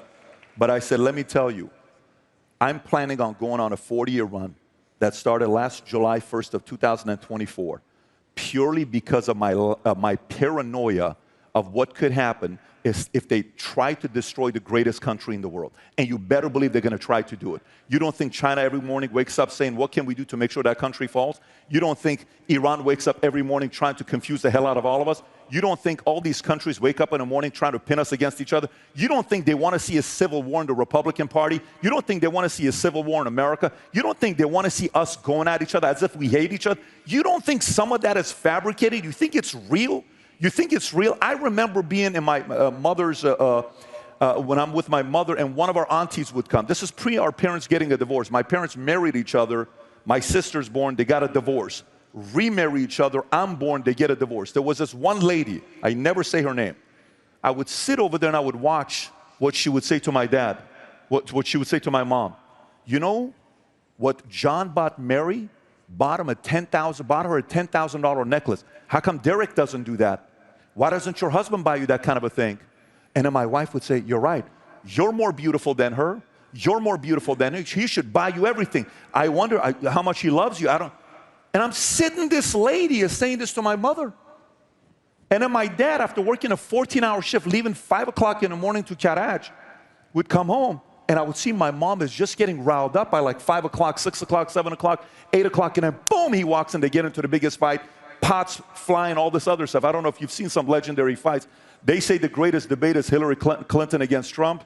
The greatest debate I ever saw was in our house because there was things flying. It's always things breaking. It was so epic. It was like UFC, except it's a debate. And then I would go home at night. I'm like, that freaking auntie is causing a division in my family. You are my enemy. I don't like you. When my parents finally got a divorce, I told both sides of the family, the only people that matter to me is my mother, my father, and my sister. All of you guys are playing games. Here's the part. They're trying to divide us. They're trying to confuse. Why so many Cubans, phenomenal people from Cuba, come to Miami for freedom? Why do they come here? Why do so many great Venezuelans, I've never met a bad Venezuelan myself. I'm sure there's some of them. Why do they come here? Why do so many of these guys want to come to America? Because this is the greatest country in the world. absolutely hands down the greatest country in the world. And it requires us to fight for it. You get to a certain point in your life where you have a lot to lose and you play scared. It's like, don't say that, because what if we get canceled? Don't say that. Don't say what? No, we're not playing that life. We're leaders, we're tough.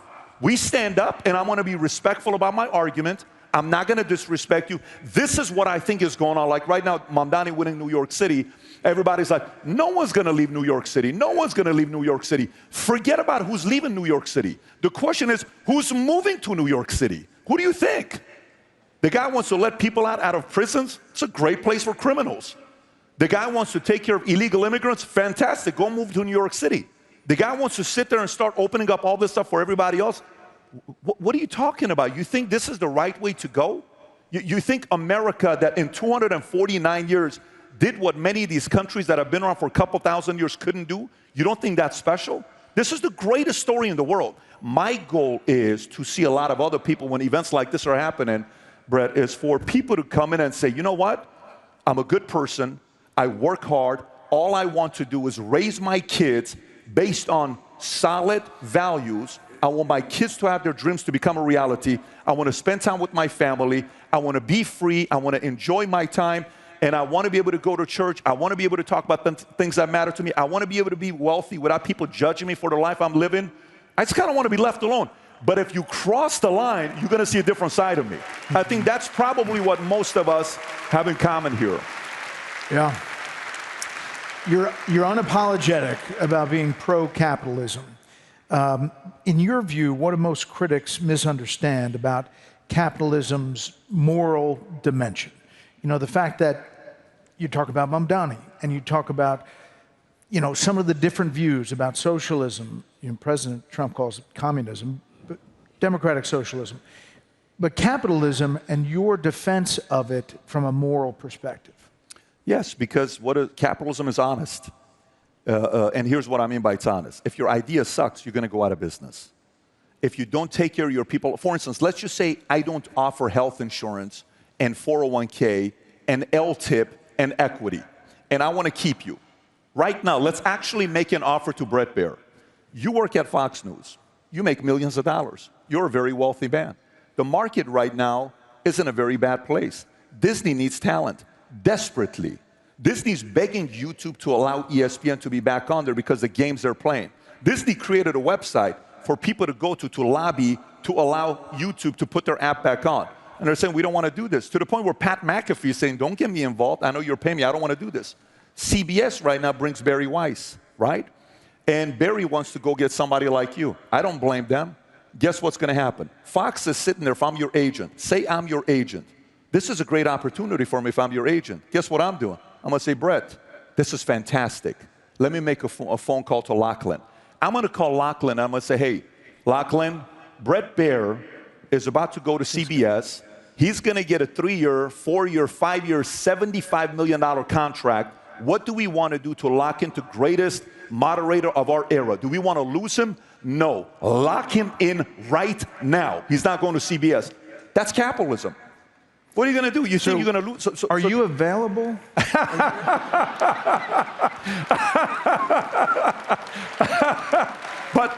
But by the way, here's the thing. Watch how this works. If they don't take care of you, how many people want you? Everybody. By the way, if New York doesn't take care of companies, where are those business owners going to go? If you're pro-family, pro-business, pro-freedom, come to Florida. What do you think happened in Chicago? I'm in Chicago at a Goldman Sachs event. Goldman Sachs is putting one of these events together where you're going and learning about G1, G2, G3, Generation 1 wealth, Generation 3 wealth. And the entire discussion was over Ken Griffin. And by the way, these are major, everyone in the room's a billionaire. There's 60 families. Everybody is talking about Ken Griffin. What happened? Why do you think Ken Griffin left? Because the weather was bad? You think Ken Griffin left because Derrick Rose got injured? You think Ken Griffin left because Sammy Sosa is no longer there and playing? Why do you think Ken Griffin left? It's because the policies forced Ken Griffin to leave. And guess who said, come here? Mayor Suarez from Miami says, come down here. And he brought his business here. Who doesn't want Ken Griffin there? So the part about capitalism that is honest, if you don't take care of your people, somebody else will. If you don't take care of your small business owners, another state will. If you don't take care of your wealthy people and you judge them every single time. I went to church one time, and I have nice cars. I don't drive anymore, unfortunately, but I have nice cars, and I would go up in my nice car. And this one guy one time comes up to me and he says, so, you like having a Ferrari? I said, I love having a Ferrari. Yeah, but do you think you're going to get into heaven with a Ferrari? I said, no, I don't think I'm going to go to heaven with a Ferrari. So why do you buy a Ferrari? Because I love Ferraris. Yeah, but that's what rich people do. I said, let me ask you a question. I'll never forget this conversation with this guy. I said, did you just hear what the pastor asked of how much money he's trying to raise for a new project? Yeah. He asked for 35 million bucks. I said, you think you're going to raise 35 million bucks with your 3,000 members at $5 a pop? Let's do it. What's 3,000 times $5? $15,000. Let's say 50, $150,000. Go 500, $1.5 million. They're not going to give you 500. You don't think the pastor's going to raise $35 million by going to a person like you and saying, hey, Brett, we'd like for you to commit the next 3 years to $1 million deal. I said, be very careful judging the wealthy in your congregation because they'll gladly go to a different congregation and give their 10%. This idea about making fun of rich people and making them uncomfortable is pathetic. New York's got the most billionaires in the world. You want to lose your billionaires? The dumbest idea in the world. Why would you do that?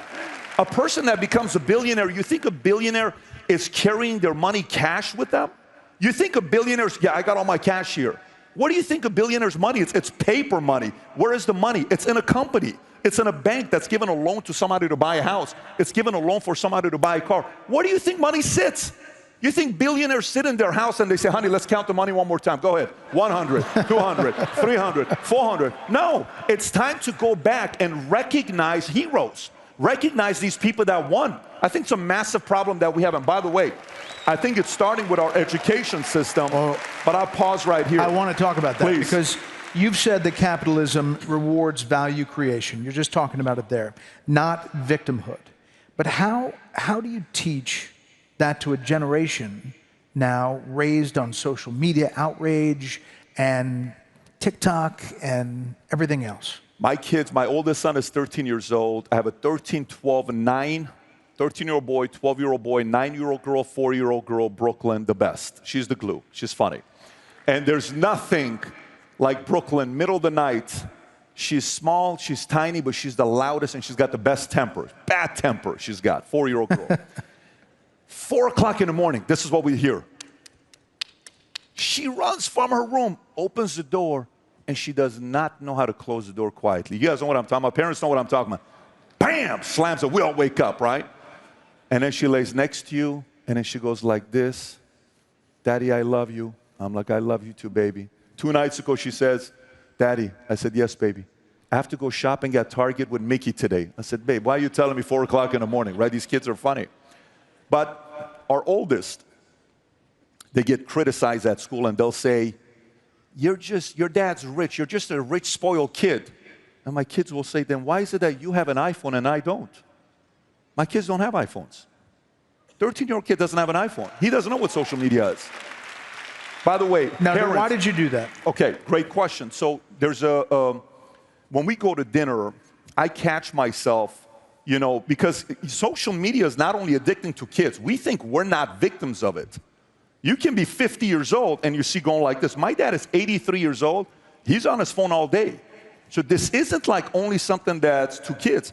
You don't need to be 18 to be addicted to cocaine or 82. Cocaine doesn't care how old you are. Do you understand what I'm saying? The same thing with phones. You read this book called Anxious Generation. Great book if you're a parent. If you have a daughter, whatever you do, order the book Anxious Generation. If you have a daughter, she's a teenager, do yourself and her a favor, order the book and listen to it, both you and your wife. You read the book and he starts talking about certain things. So I watch my kids' behavior of what they're going through. And I have very basic restrictions with my kids. We don't spoil our kids. I'm not a person that's going to go buy you everything and anything. It's not how we are. My kids, when it comes down to phones, none of them have a phone. My 9-year-old daughter, when she was 8 years old, all her friends except for one of them had a phone. Our kids don't have phones. I'm probably not going to give you social media. I don't know, 16 years old. I manage all of my kids' social media accounts. They all have an Instagram account on my phone. I'm running it. I'm posting it. When they turn 18, I'm going to hand it over to them. It's like, here you go, kickstart. I'm their social media manager, believe it or not. And I'm a pretty decent social media manager, right? That I'm managing this. You know why that's important? When people DM, I see the DMs. Did you understand what happened right there? I see the DMs. We sit with our kids and we'll role play Brett. I'll talk to them and I'll say, let me ask you a question. What happens if one day a kid in school, this girl you really like, she's the hottest girl in school. She wants to date with you, but she wants you to do drugs with her. Do you do it? No. Why wouldn't you do it? You want me to do it? No, I'm asking you why you wouldn't do it. Oh, I thought you want, no, I don't want you. I'm just asking, why wouldn't you do it? Why would I do it? I don't want to destroy my life. Now, what if you see your brother who's dating the hottest girl in school and they do drugs and you catch them? What do? Oh, I don't want to snitch. What do you think you do? Got to have a conversation. These are role play case studies. The same way, who has an MBA here? Who went to school and got an MBA? If you got an MBA, how many case studies did you go through until you graduated? 200, 500, 1,000? You know it, right? With kids, whenever we're out, we're always doing case studies. If your sister is dating a guy who puts his hands on her, what do? And you see they get hot. I said, what do you do? How do you handle it? If you see your teacher in school making fun of, what do you do? If you see somebody in school being bullied, what do you do? If you see your brother, they're making fun of them, what do you do? Do you join the crowd? Like, we have a couple rules. If my kids publicly make fun of one of my kids in front of their peers, they're not going to like me too much. You can make fun of each other when we're together, it's homey. Do it all day long. But if in public, you give those buttons that you know how to press on your brother, you do that publicly, oh, you're going to have a big problem with me. One time they did this, I brought him to the house. I said, let me tell you guys what we're going to be doing right now. I said, what's that? I said, right now I got a camera here, I got a camera here. You guys got 15 minutes to compliment each other. If it's a BS compliment, you lose video games for 3 months. I want you to think about the sincerest compliment and give it to him. He gives you one, you give him one. He gives you one, you give him one. I put him in the closet, and I go take a shower. Also, I had some time with my wife, which is a strategy. I don't know if you guys know what I'm talking about. When you got kids, you got kind of like, babe, this is a good opportunity. Let's go. So we handle our business. We handle our business. We got 4 kids, guys. I would keep my wife pregnant for 20 years if I could, but she's done. So I come back, and all of a sudden, 30 minutes later, they're still complimenting each other. I didn't stop them. It was the best exercise. I think we have to kind of take charge today, and we can't be distracted with the stuff that we're dealing with because everyone's trying to attack your kids and confuse them, and we got to get ahead of them. We only have them for 18 years. After 18 years, you do not have control. It's too late. Between 0 and 18, we got to be very involved. If you could, that's good stuff. If you could redesign high school to prepare students for the real economy, what would you add? What would you remove? How would you do it? High schools. Well, okay, education. So let's look at the problem. All right, so for us in our family, one of the most important pillars of our family is debate. Every night we debate. At dinner we debate. Everything is about debate. Our company Valuetainment, if you come to our headquarters in Fort Lauderdale, 11 acres on the airport, you'll see the word debate everywhere. We debate things that don't even matter. We're always debating, right? But do we have that in schools today, K through 12? I say no. Why not? Let me explain to you. Do you know K through 12 English teachers, for every dollar they give to a political party, 98 cents is given to the Democratic Party, only 2 cents to the Republican Party. Where is the debate?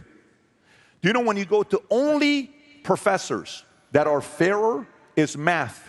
Math is 87% to the Democratic Party, 13 cents to the Republican Party. Where is the debate? There is no debate. Schools don't have debate. And these teachers have tenure. The first thing I would do is remove tenure. Let teachers get fired. Some of these bad teachers need to get fired. Why are we keeping them? Why are we so worried about firing bad teachers?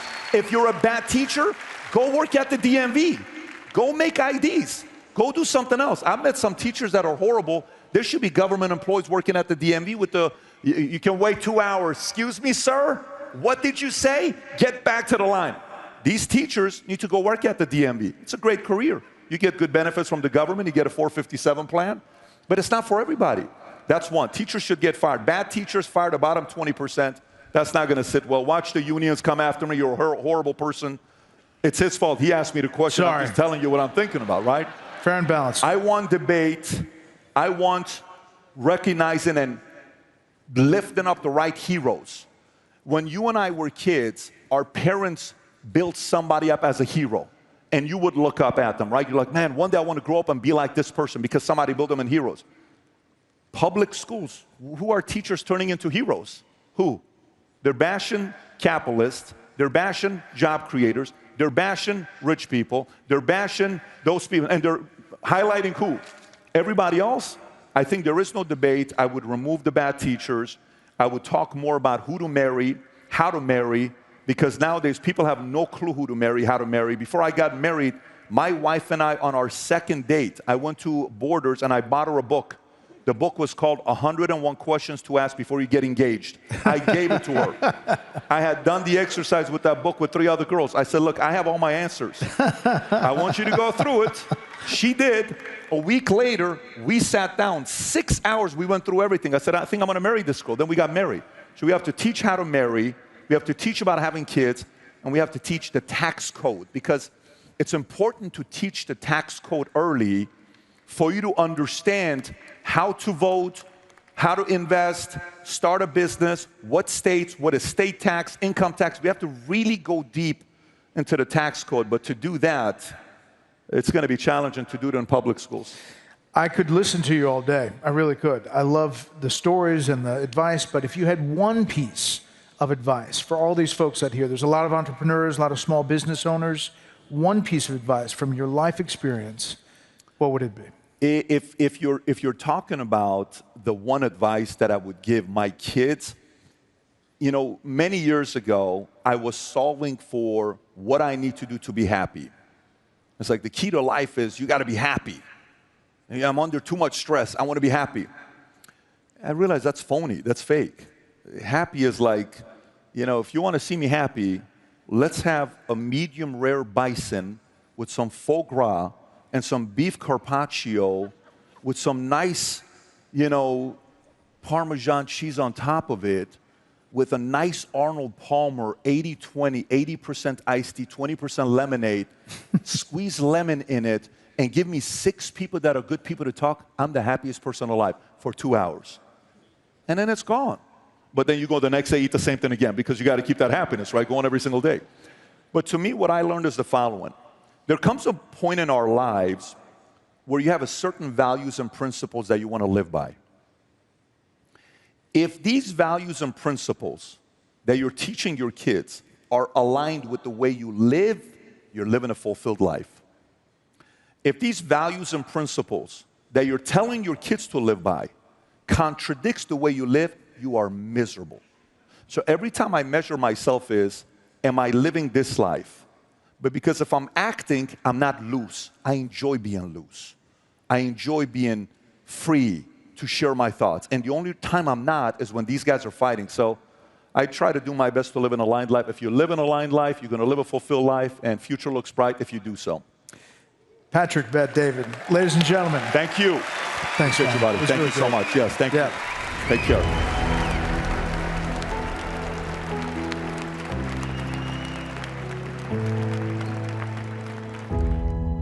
The Adam Smith Center for Economic Freedom at Florida International University. Exploring the intersection of government policy and the free market to offer a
Joining for this conversation, American Business Forum for having us, and most importantly, Serena, thank you for sitting down in this spaceship for this conversation. Yes, this is great. So here we are at the American Business Forum, and Serena, from a very young age, you from literally being at the negotiating table with Puma as a teenager, to taking investor calls on your way to center stage at Wimbledon, Serena, the businesswoman, and Serena, the athlete, have always been linked. When did you yourself think of you as a businesswoman? When did I think of me as a businesswoman? That is a really good question because I feel like I've always thought of me as a businesswoman. I think when it came to sport and when it came to things that I did in sport in particular, listen, my job was a business. You know, it wasn't for me just about going out there and hitting tennis balls and winning. Obviously, that was the biggest part of it, but it was also really about being a business, being an entrepreneur. And at the time, when I was doing all this, there was lots of things and lots of people saying that you have to focus only on tennis, that you can't do other things, you can't have this other stuff, you can't be an entrepreneur, you can't think about other businesses, you really just have to do tennis. And I pushed that envelope and I said, you know what, that's not me. I am a kind of person, I was taught from an early age, actually from my father, that it was really important to have a plan B. I don't know if he thought that I would do decent in tennis or not. Maybe that's why he told me I needed a plan B. But that's something that kind of always stuck with me. And so when it came to what I wanted to do in sport, whether it was fashion or whether it was design or whether it was investing, it was something that was always going to be this entrepreneur. And now the new modern athlete, if you think about it, the modern athlete, if they're only playing their sport, then now that's frowned upon. True. So I love seeing the difference of how it started versus how, you know, people look at sport as an athlete now. I mean, what a plan B. A lot of people spend all their lives even having that as their plan A. But when you decided to make it your plan A, when you announced in 2022 that you'd be stepping off the court, did you have any hesitation or any concerns about leaving tennis behind? Absolutely. You know, my whole life has been tennis up until when I retired. And I always thought, I actually never knew when it was going to happen. I always wanted to retire, but I actually never did it because it just wasn't realistic. Like imagine growing up from as long as you can remember having a tennis racket in your hand and then one day it's just done. And it's you know, the thing is you expect it from the moment you have that tennis racket in your hand, but you never really expect it until it's over. It's just this weird feeling. At any rate, I always knew that day would come. I just didn't really know when or how, but when I did decide that it was time to move on, I had already started other businesses. I had already been investing when I I don't like the word retired, but when I evolved from tennis, I had already been investing for, I don't know, like 8 years at the time. I'd already had my firm. I'd already built a great team of people that were way smarter than me around the table. And it wasn't something that I would just have a hard fall from. I felt like I wanted to have a softer landing, which I don't know if I did or if I didn't. I wanted to have a softer landing, but I also didn't want to start something new when I just finished something. And that's something, again, my dad always told me, like, you can't go into something brand new when you finish. You need to already have it started. You need to already have a plan. You know, if you don't have that plan, then it's going to be difficult to start something new. And so I was really grateful for that, because if I were to have started investing now, after I retired, I mean, oh my gosh, the learning curve and doing everything, it would have taken years and years. And a lot of that experience was already done while I was playing. So, well, you know, it's such a good point that it is the model now that as an athlete, you're almost expected to be so much more than that. But even so, there have been a lot of public figures who've decided to go into investing, especially because you were early on in doing that. Did you face any sort of stereotypes of people rolling their eyes saying, what is an athlete doing in business? I did. Not too many, but there are obviously a lot of people rolling their eyes and saying, like, what are you doing in investing? But again, that now was over 15 years ago. So I definitely was earlier on, I was much earlier on the curve when it came to investing. And it was something that was really innate, that I just kind of flowed to, and there was something that really just attracted me. And it was actually early stage investing that really attracted me for whatever reason at the time. Of course, I didn't know it was called early stage. I didn't know what anything was. I didn't know what a seed was. I didn't know any of that stuff. It was this really great learning experience. I loved what Jamie Dimon said earlier, how life is really just about learning. You're learning every single day, and that's kind of a theory that I love. And that's one thing I love about VC. Every time I step into the office, I feel like I'm in college and I'm learning something new about some other product and what it does and what it doesn't do and how we don't have it yet. And so, but yeah, so for me, I always just was attracted to that. And, you know, actually in the beginning, I spent a lot of time in Silicon Valley, just sitting in different offices and just learning and just asking people, do you mind if I sit? Thankfully, they were okay to have Serena Williams sit in their office, and they weren't too embarrassed to have me there.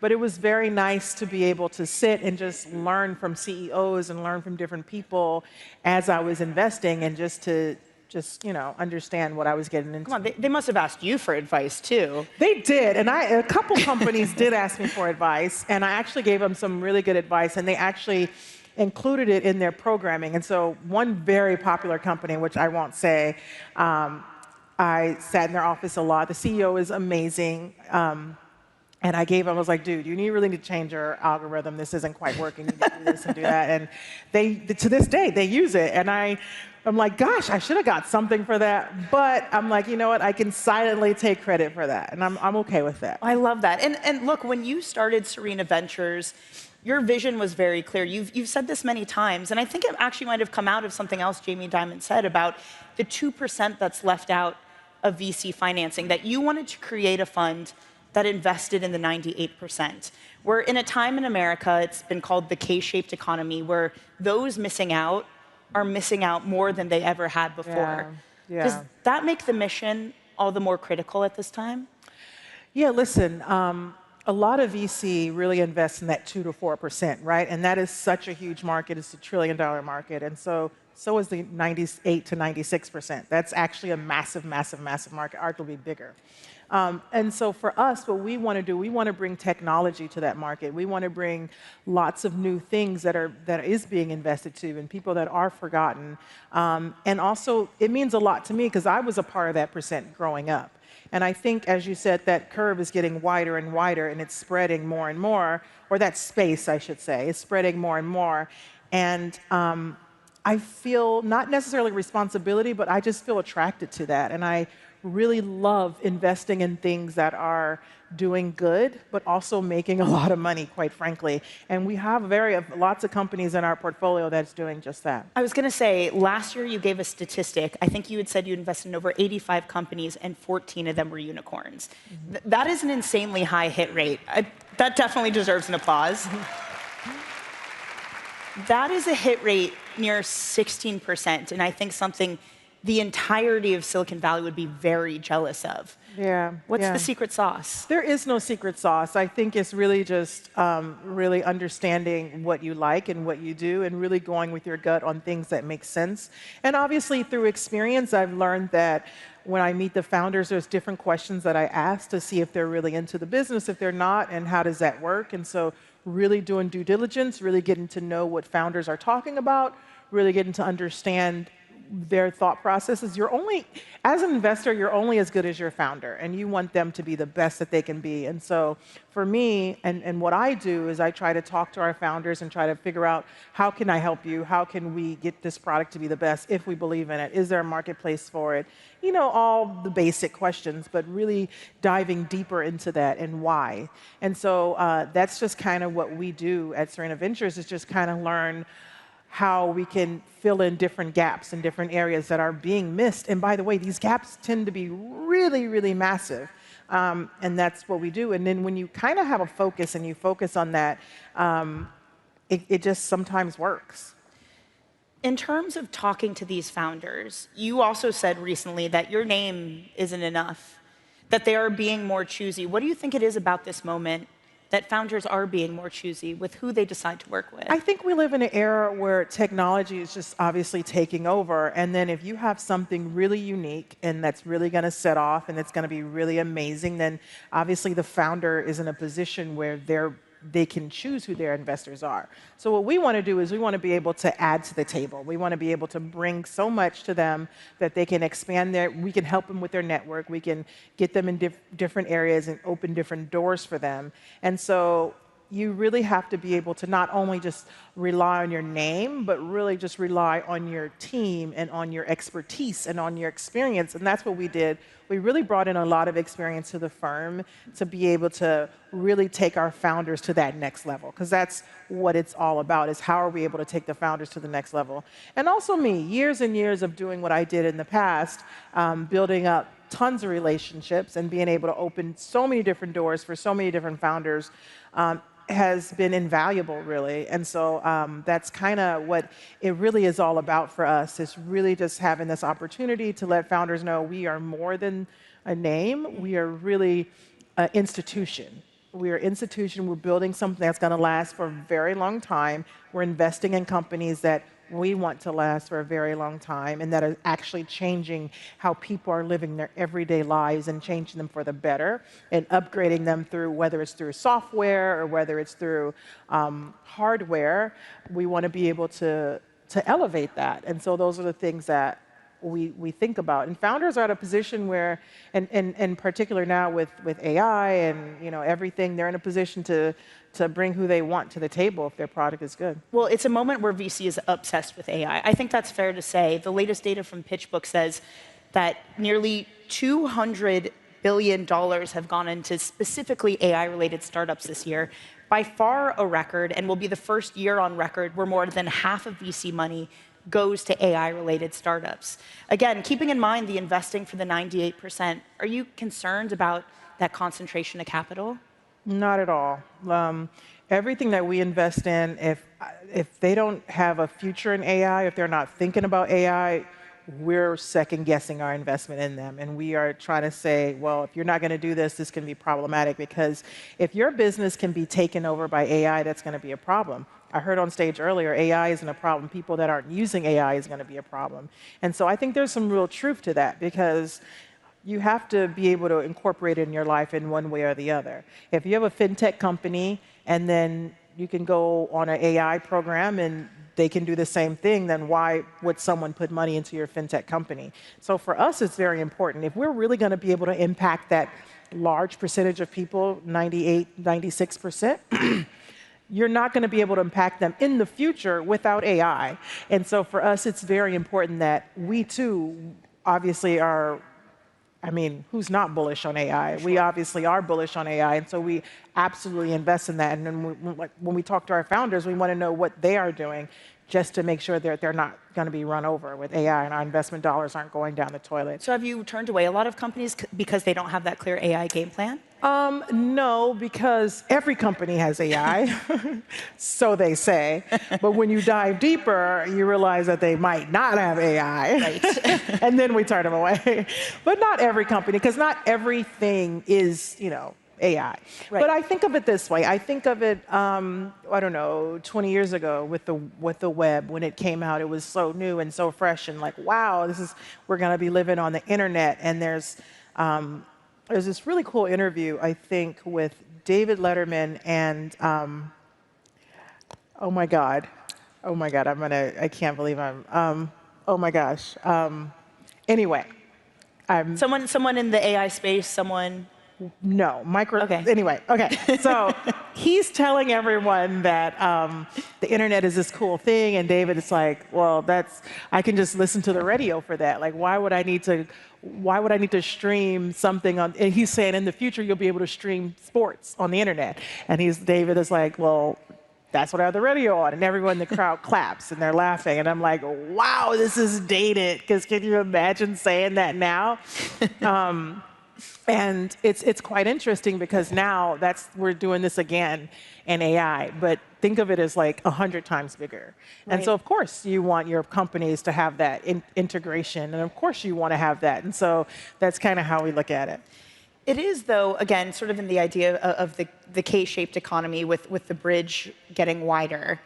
You are someone who's always been fascinated with technology. I think that's also fair to say. Always, since the sidekick. So you've been there since day one with the little I miss the sidekick. Well, the since keyboard. before the sidekick. Bring back keyboards on our phones, I think. How are you thinking about like AI as a whole and how it might disrupt just society? Do you have any concerns there, especially as you're working again with everyday people and entrepreneurs and figuring out how to integrate AI? Is there a concern we lose? I think there is obviously a concern, but I think what we try to do at what I'm doing now is just bring people into it and let them know that it's one thing. Some platforms in AI, they're so easy. And it's very user-friendly. And so I think that's a little bit of the difference as well. AI is very user-friendly, and so a lot of people can adapt to it. And so a lot of people are adapting to it. So I feel like it's just, the integration doesn't have to be as difficult as a lot of people think. Of course, there's going to be a lot of jobs left behind on the table. Of course, there's going to be a lot of things, but there's also going to be other things that open up. And so I think eventually we'll see that. I am not a person that predicts the future. I don't know, and I'm not an expert on that. But what I can say is that there is going to be obviously there has already been a huge shift and a huge change, and it's going to continue to be that, but there will be other opportunities that open up as well. So, Serena, you're involved in many ventures, from VC, as we've been discussing, to partnering with brands, to own personal investments in things like sports. What is a week like in Serena Inc.? Oh my God, it's insane. I don't know how I survive. I had a coffee earlier because usually I don't have this much energy, and this is a lot of energy for me. So imagine low. So a week, I have calls, team calls, SV calls, Serena Venture calls, I should say. And I also have 2 kids, and I am like the ultimate hands-on mom. I take them to school, I pick them up, I cook every night, except for the weekends. I kind of check out on the weekends. But I check back in on Monday morning. I love cooking, so that's like my thing. And I still travel. I still work with different brands like Nike and other companies. Yeah, so it is. This week I was actually in Atlanta for a couple days, and then I'm here, and in between I was at home, and I'm going to LA in a couple of days, and this is a crazy week. So it's kind of nonstop. And so I also meal prep for my kids, so I cook things that they can eat while I'm out of town. By the way, speaking of that, I heard you once say that Olympia's interning at her dad's company? No, my daughter is interning at my company. Oh, she's interning. Excuse me, that is my fault. He did claim summer internship. I'm see. Like, okay, but I get the rest of the year. She needs to see amazing women doing amazing things, and not that he isn't. His things are way more amazing than mine. I mean, my husband's a genius, but she can get the genius in the summer, and she can get me the rest of the year. So it's really nice. It's cool, because I always have, my niece and nephew interned for me when I was a tennis player, and so now Olympia's going to do it, but on the business side, so it's going to be fun to see. I love that. So you're definitely encouraging her to go the business route of things. No, I want her to be a tennis player, obviously. That's way more fun. But she can do business if she wants to. I love that. So one thing that, again, you've done as from a very young age is working with different brands and understanding what sort of fits your portfolio, who you want to endorse and who you don't. In an age of social media, there's just so much more demand for those types of deals. How do you think about it? How do you evaluate different brand deals, different endorsements, and making sure you don't dilute your own personal brand? I think for me, when it comes to aligning with different brands, I really have to align with something that speaks to me, and something that I use, or something that I can benefit from, or something that is very authentic to me. And I think, as you said, now, in the era of social media, new generation, they really can see through the BS, right? And so it's really important. I think brands have also understood this and caught on that if it's not authentic, it's not going to work. And so a lot of things are doing better now because they're using either micro-influencers or they're using influencers and not necessarily celebrities, because it's very authentic to them, and they're actually using the product, and they show how the product works, et cetera, et cetera. And for me, when I align with a brand, I usually like to have a very long-term relationship. Sometimes I even know people before we actually work together. But it has to be very authentic. It has to be something that I truly believe in from my soul. and that I can really go out there and talk about. I don't want to go out there and talk about something that's fake and that's not real, because I just can't do that. And so for me, it's very important to be able to talk about something that's real, that I've had a real hands-on experience with, and that I can really, understand. I say that feels like a through line to your investments as well. Oh, absolutely, absolutely. When it comes to investing as well, I like to really make sure, maybe I don't use it, but I want to make sure that I understand it. And if I were younger or if I were older, like we do a ton of stuff in health, in women's health as well. And I think that's such a big, important part of this conversation. That's half of our population. Yeah. That's a huge, Yeah, target. if I'm not mistaken, one of your portfolio companies was the first to get FDA approval for at-home pap smears. Yes. Which is huge. It's huge. And so women's health, historically, it's huge. It's this company called Till. They got FDA approved, and it was a very long process. We invested in them a long time ago. Very long process. They finally got approved to have an at-home pap smear, which is something really that should have existed for women a long time ago. And the fact that it took that long to get approval, that's another story. But women's health is something that's been totally forgotten. But the difference is now is with technology and this new generation that's aging and that's getting older, they're comfortable talking about things that weren't really so open in the past.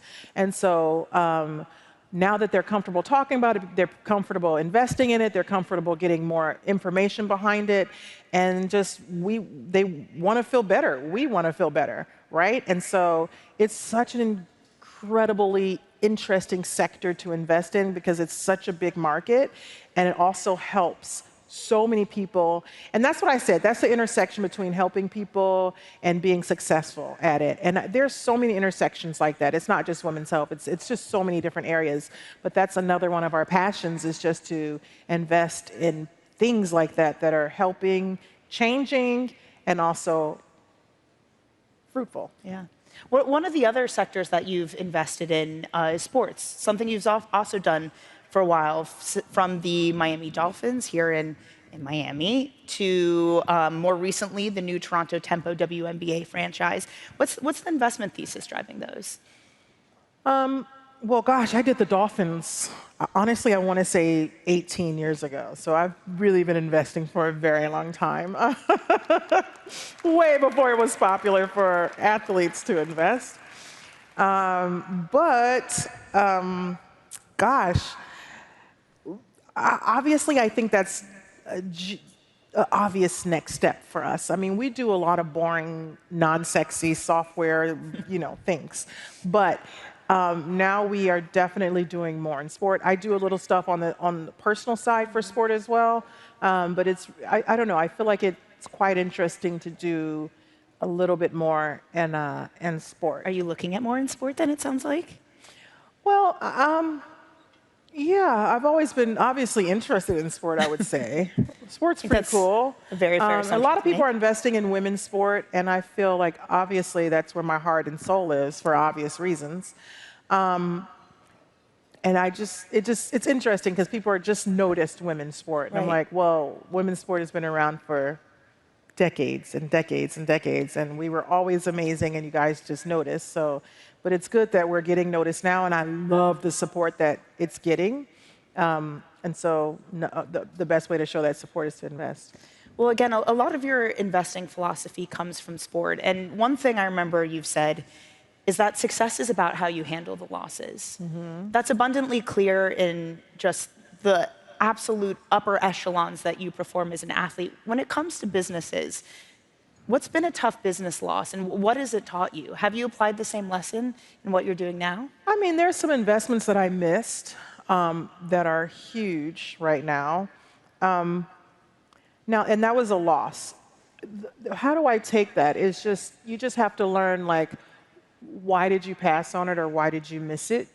And also in the future, like if you do pass on something or you do miss something or you just don't see it and it just, for whatever reason, at that moment it doesn't connect with you or anyone on your team, then we literally will take our calls and we go back and we try to, I want to know who did the pass, why did we do the pass, who was on the call, and we really dive into it. I think that's the athlete in me, is just going back to understanding. It's like you study film. And I kind of bring that to the firm as like, okay, I need to know every single reason why it didn't work, why we passed, what was the method behind it, who wrote the pass, who called. And also, so what we do now is if we do pass, because we're such early stage investors, so we do now have an opportunity to invest in follow-ons. So what we do now is like, okay, what can we do better? If we pass on something, let's stay in contact with these founders. If we just maybe just stay in contact with them, we check in on them. That way, if they're doing successful and they do raise another round of funding, we still have that opportunity to invest in the next round at a higher valuation, but we still have that opportunity to invest. And so that's kind of how we handled those losses in the past. And so now, even if we do miss something, which is inevitable in VC, in particular now that everyone is doing AI, so now what we do is we just say, okay, we try to stay in contact with our founders and we pass on. We're very kind. We give them different reasons, but we always let them know we would love to stay in contact and continue to learn and how you're growing. And we've actually passed recently on a couple investments, but we stayed in contact with them, and then we came in on a later round and happened to be discounted because they really wanted the firm in there. And all because of we incorporated that loss, it made us better. Sometimes losing is important because we learn very valuable lessons. And now, if we hadn't lost, we wouldn't be in all these other amazing companies that we got into. Serena, I'd love to end kind of where we began, this idea that it wasn't a retirement, it was an evolution. Yes. What's next in the evolution of Serena Williams? What's next in the evolution of Serena? Time off, just definitely taking a breather. I never took too much time off, maybe a vacation. I don't know. I've really tried to build a really great team so I can take a lot of time off. Maybe one more hire, and then I could take an even bigger step back. And so that's what's next. I love that. Yes. And that is a perfect note to end it on, so we can give Serena some time off. Everyone, please join me in thanking Serena Williams. Thank you. Thank you so much.